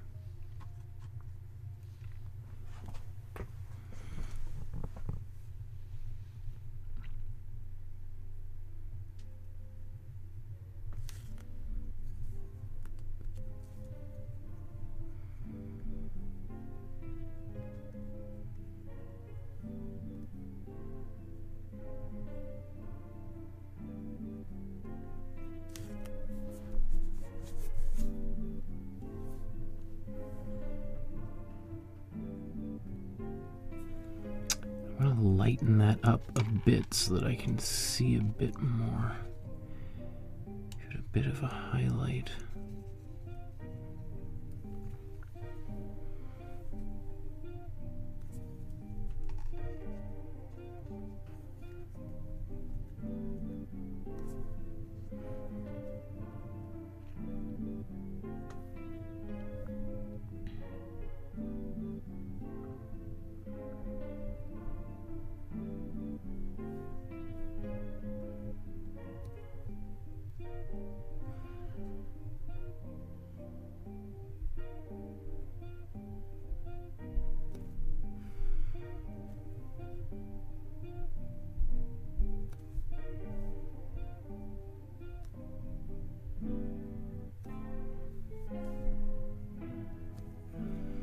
Let's get a little bit of, I got some white somewhere here.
Okay, so I'm going to let that dry, and then I'm going to glaze over it and darken it quite dramatically.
I think it looks better in person than it does on camera.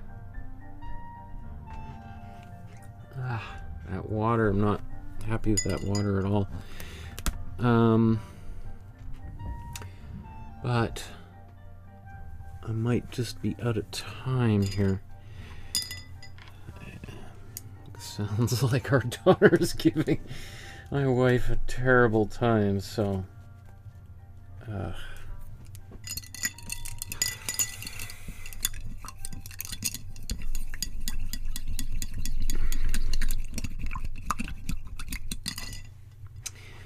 just seeing, is there anything I can do to bring this painting to better resolution, especially in the water? Before I,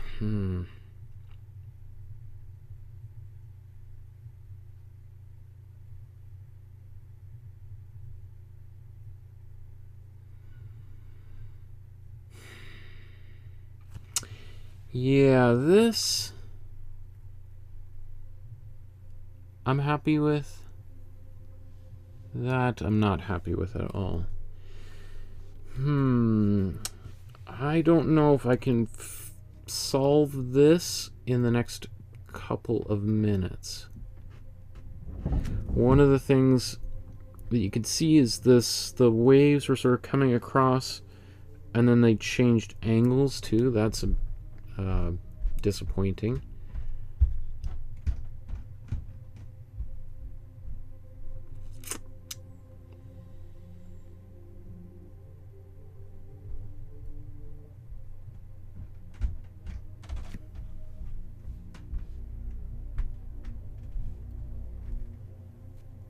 Like, really,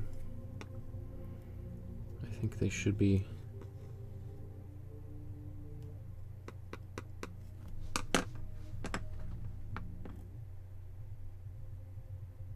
I am very tempted just to paint that right out.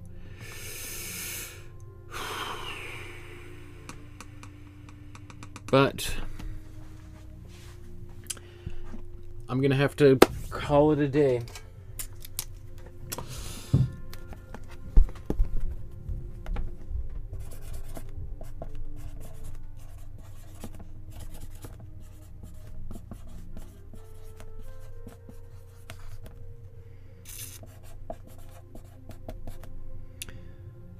It's the 21st today? Yeah.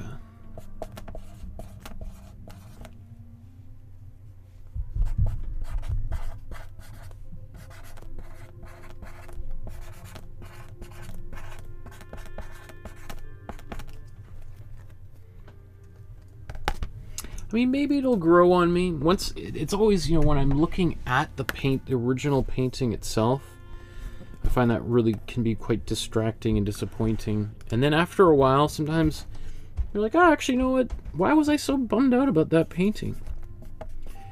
Which is why it's always a good idea just to let it sit for a little while, especially before you start doing anything to it. It might improve without you doing anything to it at all.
I mean, definitely, like, even for instance, this painting, I feel way better about now. Like, remember I was thinking, I might want to do a little bit more work.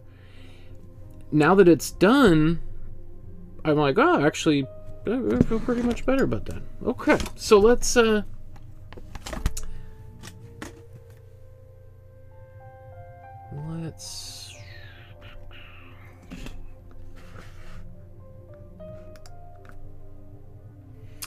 okay, so it's the time of the day to do a little bit of a side-by-side comparison between the originals and our finished artworks, and just sort of do a little mini evaluation. So, if you like what you saw, please like, subscribe, hit the notification bell, because there's spontaneous episodes that sometimes happen as well. I encourage you to upload your photo to the Facebook group so that we can all celebrate in your achievement. As well, once a month I go through everything on the Facebook group and give some feedback to people on how to improve their paintings. So, let's look at this one first.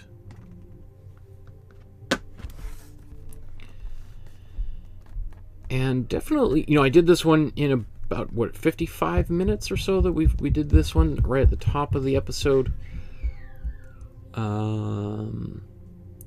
Took a little bit of liberties with the waves.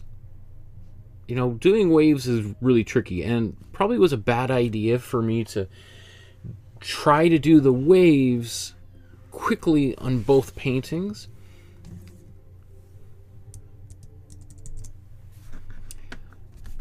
I might have benefited from going much slower.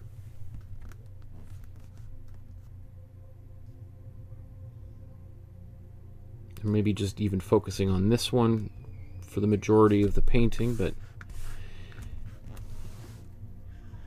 you know, bottom right corner, obviously I've kind of arced it all up so that it's more of a circular kind of quality as opposed to, or like oval shaped, as opposed to this one where the original, where it's really the ripples are located mostly in the center of the painting.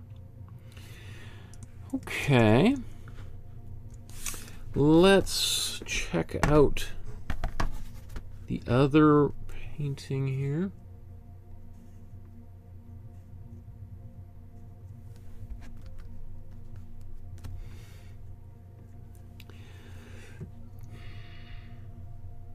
And yeah, not as happy with this.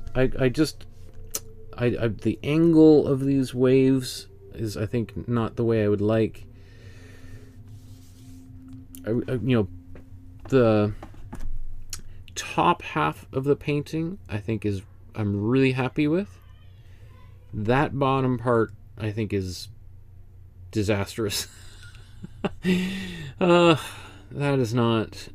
definitely not my finest work. I'm not even really sure. I just sort of think I just got into painting down here, and I just sort of lost sight of the actual overall structure of it, which happens, and getting lost in a painting's not really that bad of a thing.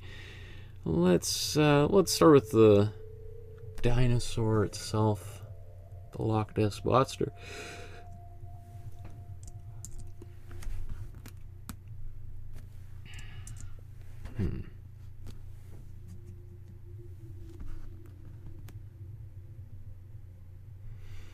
I mean, I even don't mind the way I've done the face.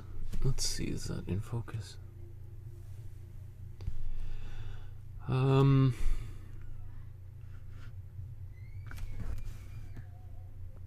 Castle. Again, everything just feels a little bit hurried in my version. It's a bummer. The sky.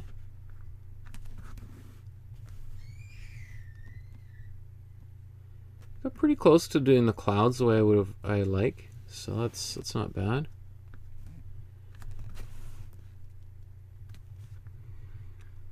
That far horizon, not bad. But down here is where it falls apart for me. Well, you know, they can't always be hits, right? And, you know, maybe this is... there's part of me that wants to go back and do an episode where I just try to fix some of the paintings where I feel like there's problems that drive me nuts. But is that really the best use of my time? Is it better maybe just to move on? Like, if, for instance, if I tried to paint this same painting again, I bet you I could do it in half the time and it would be twice as good. And that's just, you know, often, you know, because there's so many lessons that I learned painting this painting that painting it again, I can apply all those lessons to it, right? Every painting is a learning experience, and that's the best way to think about a painting that didn't turn out the way you want, right? And there's been many paintings that we've done over the course of the past 2 years where I'm not happy with them, and then I've been like photographing a bunch of them again. I'm like, wow, I really like this. You know, I remember hating this when it was done.